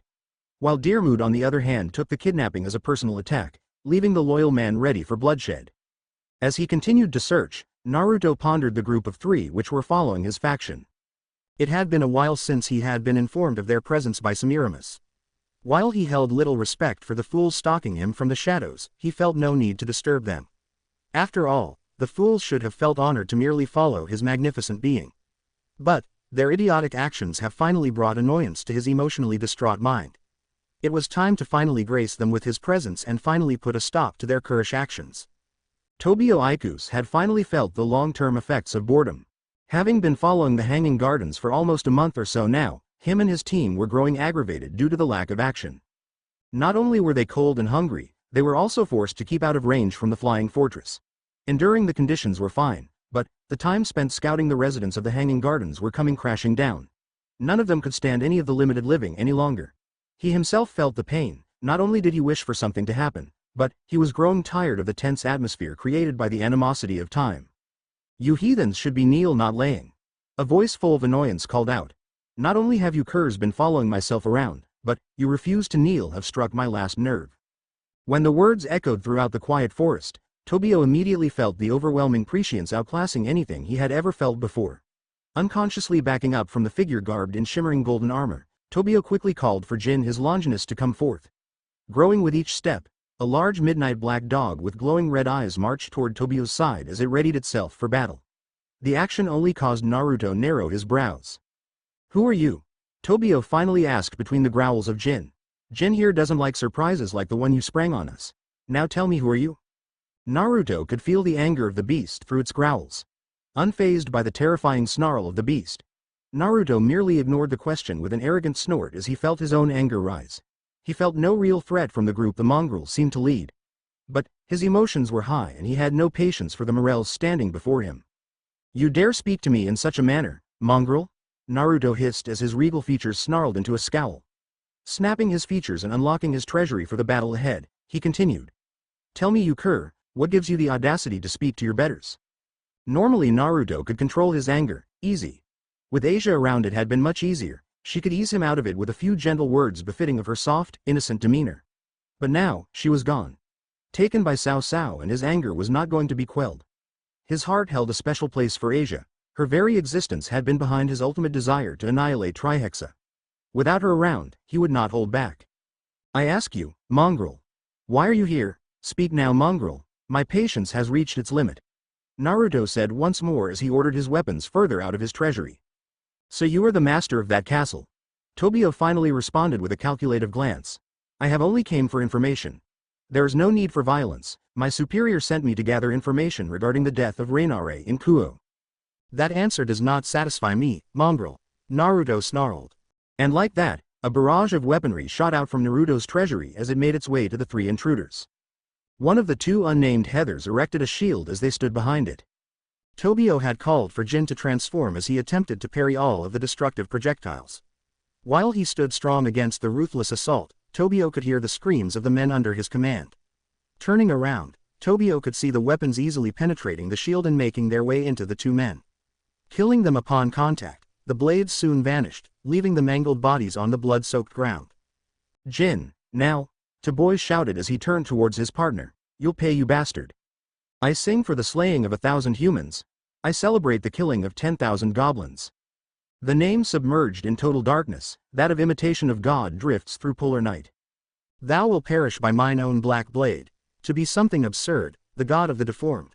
Once the last of the chant echoed throughout the starry night, Tobio was masked by a blanket of shadows. His entire form took on the shape of a dog's. His limbs, forearms all were shrouded in pitch-black fur. Claws stretched from his fingers and toes. His maw finally taking shape of a dog's, growing in size and teeth enlarging. Twirling from behind the beast were a set of 6 midnight black tails. As Tobio took on his new form, Jin, the man's loyal companion, also took on a new appearance. Enlarging to the same height as Tobio, Jin's features turned massive as the claws and teeth of the Longinus expanded in size. "You truly fit your title, mongrel," Naruto said with a snort, "but even if you take the shape of a beast, you still grovel beneath me." Growling, the two beasts charge. Shaking the earth with their trample forward, Naruto eyed them with hate. His feelings for the two were not high. Using them to vent pent-up anger was his entire idea. Forcing the weapons forward in a frenzy surpassing his last assault, Naruto watched as his weapons sliced massive cuts throughout their bodies. While most of his weapons missed, Naruto saw some of his weapons deliver serious wounds for the duo. Yet, the two continued to push forward ignoring their wounds. Forcing them to dodge each and every assault, Naruto watched ceaselessly as the pair weaved through his attacks, not at all impressed. As the two reached Naruto, the blonde merely rolled his eyes as a series of chains wrapped around their bodies, holding them in the air. Eyeing the pair in distaste, he snapped his fingers and rearranged his weapons. Watching them struggle brought some form of amusement in Naruto's eyes. Gods had most trouble with Enkidu. Humans or beings with divinity were no exception. While it did not affect them as well as divine beings, the chains were the best. They were simply unable to be broken by normal means. Powerful enough to bind gods without much effort, Naruto could not imagine anything or anyone strong enough to break them in such situations. How amusing. You attempting to break free from my chains which have bound gods. Naruto chuckled humorlessly as he eyed them with a scowl of annoyance. I want to know who sent you to shadow us, mongrel. I'll never tell the likes of you, Tobio hissed as his eyes flashed in defiance. I was hoping you'd say that, Naruto said with a smile. Snapping his fingers, Naruto watched on as a sword hovered before Jin. The horror in Tobio's eyes were met with a sight he had never hoped to see. Chained to the sky with an armory of weapons waiting to impale his dear partner. As Jin howled in pain, Tobio continued to struggle against the chains. While he continued to struggle, another blade made its way into Jin. Tobio could not describe the horror he was seeing. His partner, Jin, the one friend he had from start, was suffering because of him. He couldn't watch the scene, but Naruto had no pity for him, as he forced him chains to bind him to watch on. Now tell me, who sent you? Naruto shouted as his eyes shined in a brilliant red glow. Azazel. Tobio sputtered as his eyes watered and the tears of defeat cascaded down his cheeks. It was Azazel. Please, let Jin go. You see, everything in this world belongs to me. I inherited the riches from my ancestors. Naruto replied as he stared directly at Tobio. I honored your promise and let Jin go. But you on the other hand. No. Once his chains released Jin, the still transformed world charged at Naruto. Allowing the beast to close the distance between the two, Naruto merely summoned a sword and pierced the skull of the beast. Tobio's screams were the only sounds heard as a moment passed before Jin slowly reverted back into his old form and lost all of his hate. Walking toward Naruto, the Longinus circled the king and lowered his head for a pat. Excalibur, this blade had performed a number of miracles after its possession by the British king. While its power grew stronger under his care, I hold in my hands the original blade. Before the king. Before the legend. And your Longinus. Well, it simply learned to kneel. No, Jin. Listen to me. We've been partners for years, please, Jin, snap out of it. Tobio cried out as his tears flooded his visage as his desperation grew more obvious by the second. Please Jin, please. Even with the pitiful cries, the dog had been turned. Smiling, Naruto turned toward Tobio and snapped his fingers. Screeching in the air as the golden blade shot through the chained man, ending his life. As Naruto eyed the beast under his command, he eyed the Excalibur in his free hand and released the effects of the blade. Your user was pitiful. His honor nothing short of pathetic. He could not even hold his word for the man he swore allegiance to. Naruto spat with a hiss. That was when Jin charged. Using Thu ground as a platform to jump, the pitch-black dog growled as it leapt for Naruto. Simply dodging the attack with a smirk, Naruto simply called for another blade as the dog leapt once more. Dodging once more, Naruto dragged the blade down for a strike to only find a black blade stopping his attack. Allowing the dog to run to gather more ground between them, Naruto called forth his chains and forced the Longinus down. Tobio Ikus is dead. Your master is dead. Naruto said as he eyed the creature whose red eyes screamed of death. And I see absolute loyalty in your eyes. While your master was a cur, I find potential in you, Longinus. Serve me. As the chains loosened, Jin rushed out once more ready for battle. Rolling his eyes, Naruto prepared for another encounter to only find Semiramis walking toward him with her hand raised. Naruto merely watched her as she shrouded her hand with magic and forced Jin to the ground once more. Walking to his side, Semiramis eyed the surroundings with a raised brow. Having trouble taming a Longinus? Semiramis asked with a smirk on her visage. Seeing that you killed his owner, it would be best to allow it time before taming it. Especially if you're the killer. Shaking his head, Naruto turned toward the growling Jin and simply smirked in response. Only one man could stand before me. Can you, Longinus? Waving for Semiramis to cancel her binds, Naruto eyed the beast with his smirk growing each second. Immediately after he was loose, Jin shot straight for Naruto. Maw opened wide, aimed for the kill. Gleefully shouting at the Longinus, Naruto tackled the beast down and gave a laugh of triumph. It did not last long as Jin quickly used its superior body weight to toss Naruto off of him. As the two continued to wrestle on the blood-soaked mud, Naruto took a hold of the strong dog and pressed his legs to the ground before tossing the creature away. Semiramis, do it. Naruto said as he ordered the witch forward. I am impressed, his loyalty to that lowly fool is desirable. Nodding her head gently, Semiramis summoned a potion as she approached the downed creature. Pouring it down its maw, the witch gently rubbed the dirty fur as Jin slowly got up from its downed position. The potion had been one of her most prized possessions. It had been an accidental discovery, but a discovery nonetheless. It used a rare combination of ingredients when brewed properly, made a deadly poison which ate away memories of the past, completely leaving one a blank slate. It is done, the Longinus is yours, she said with another smile. The Hanging Gardens are ready to be teleported. All I need is your magic reserves. Nodding his head in approval, Naruto hunched beside her as he gave Jin a rub on his head. Good, let us be going. I want to make it to Kuoh immediately. The devils know something about Asia and Cao Cao that I want to know.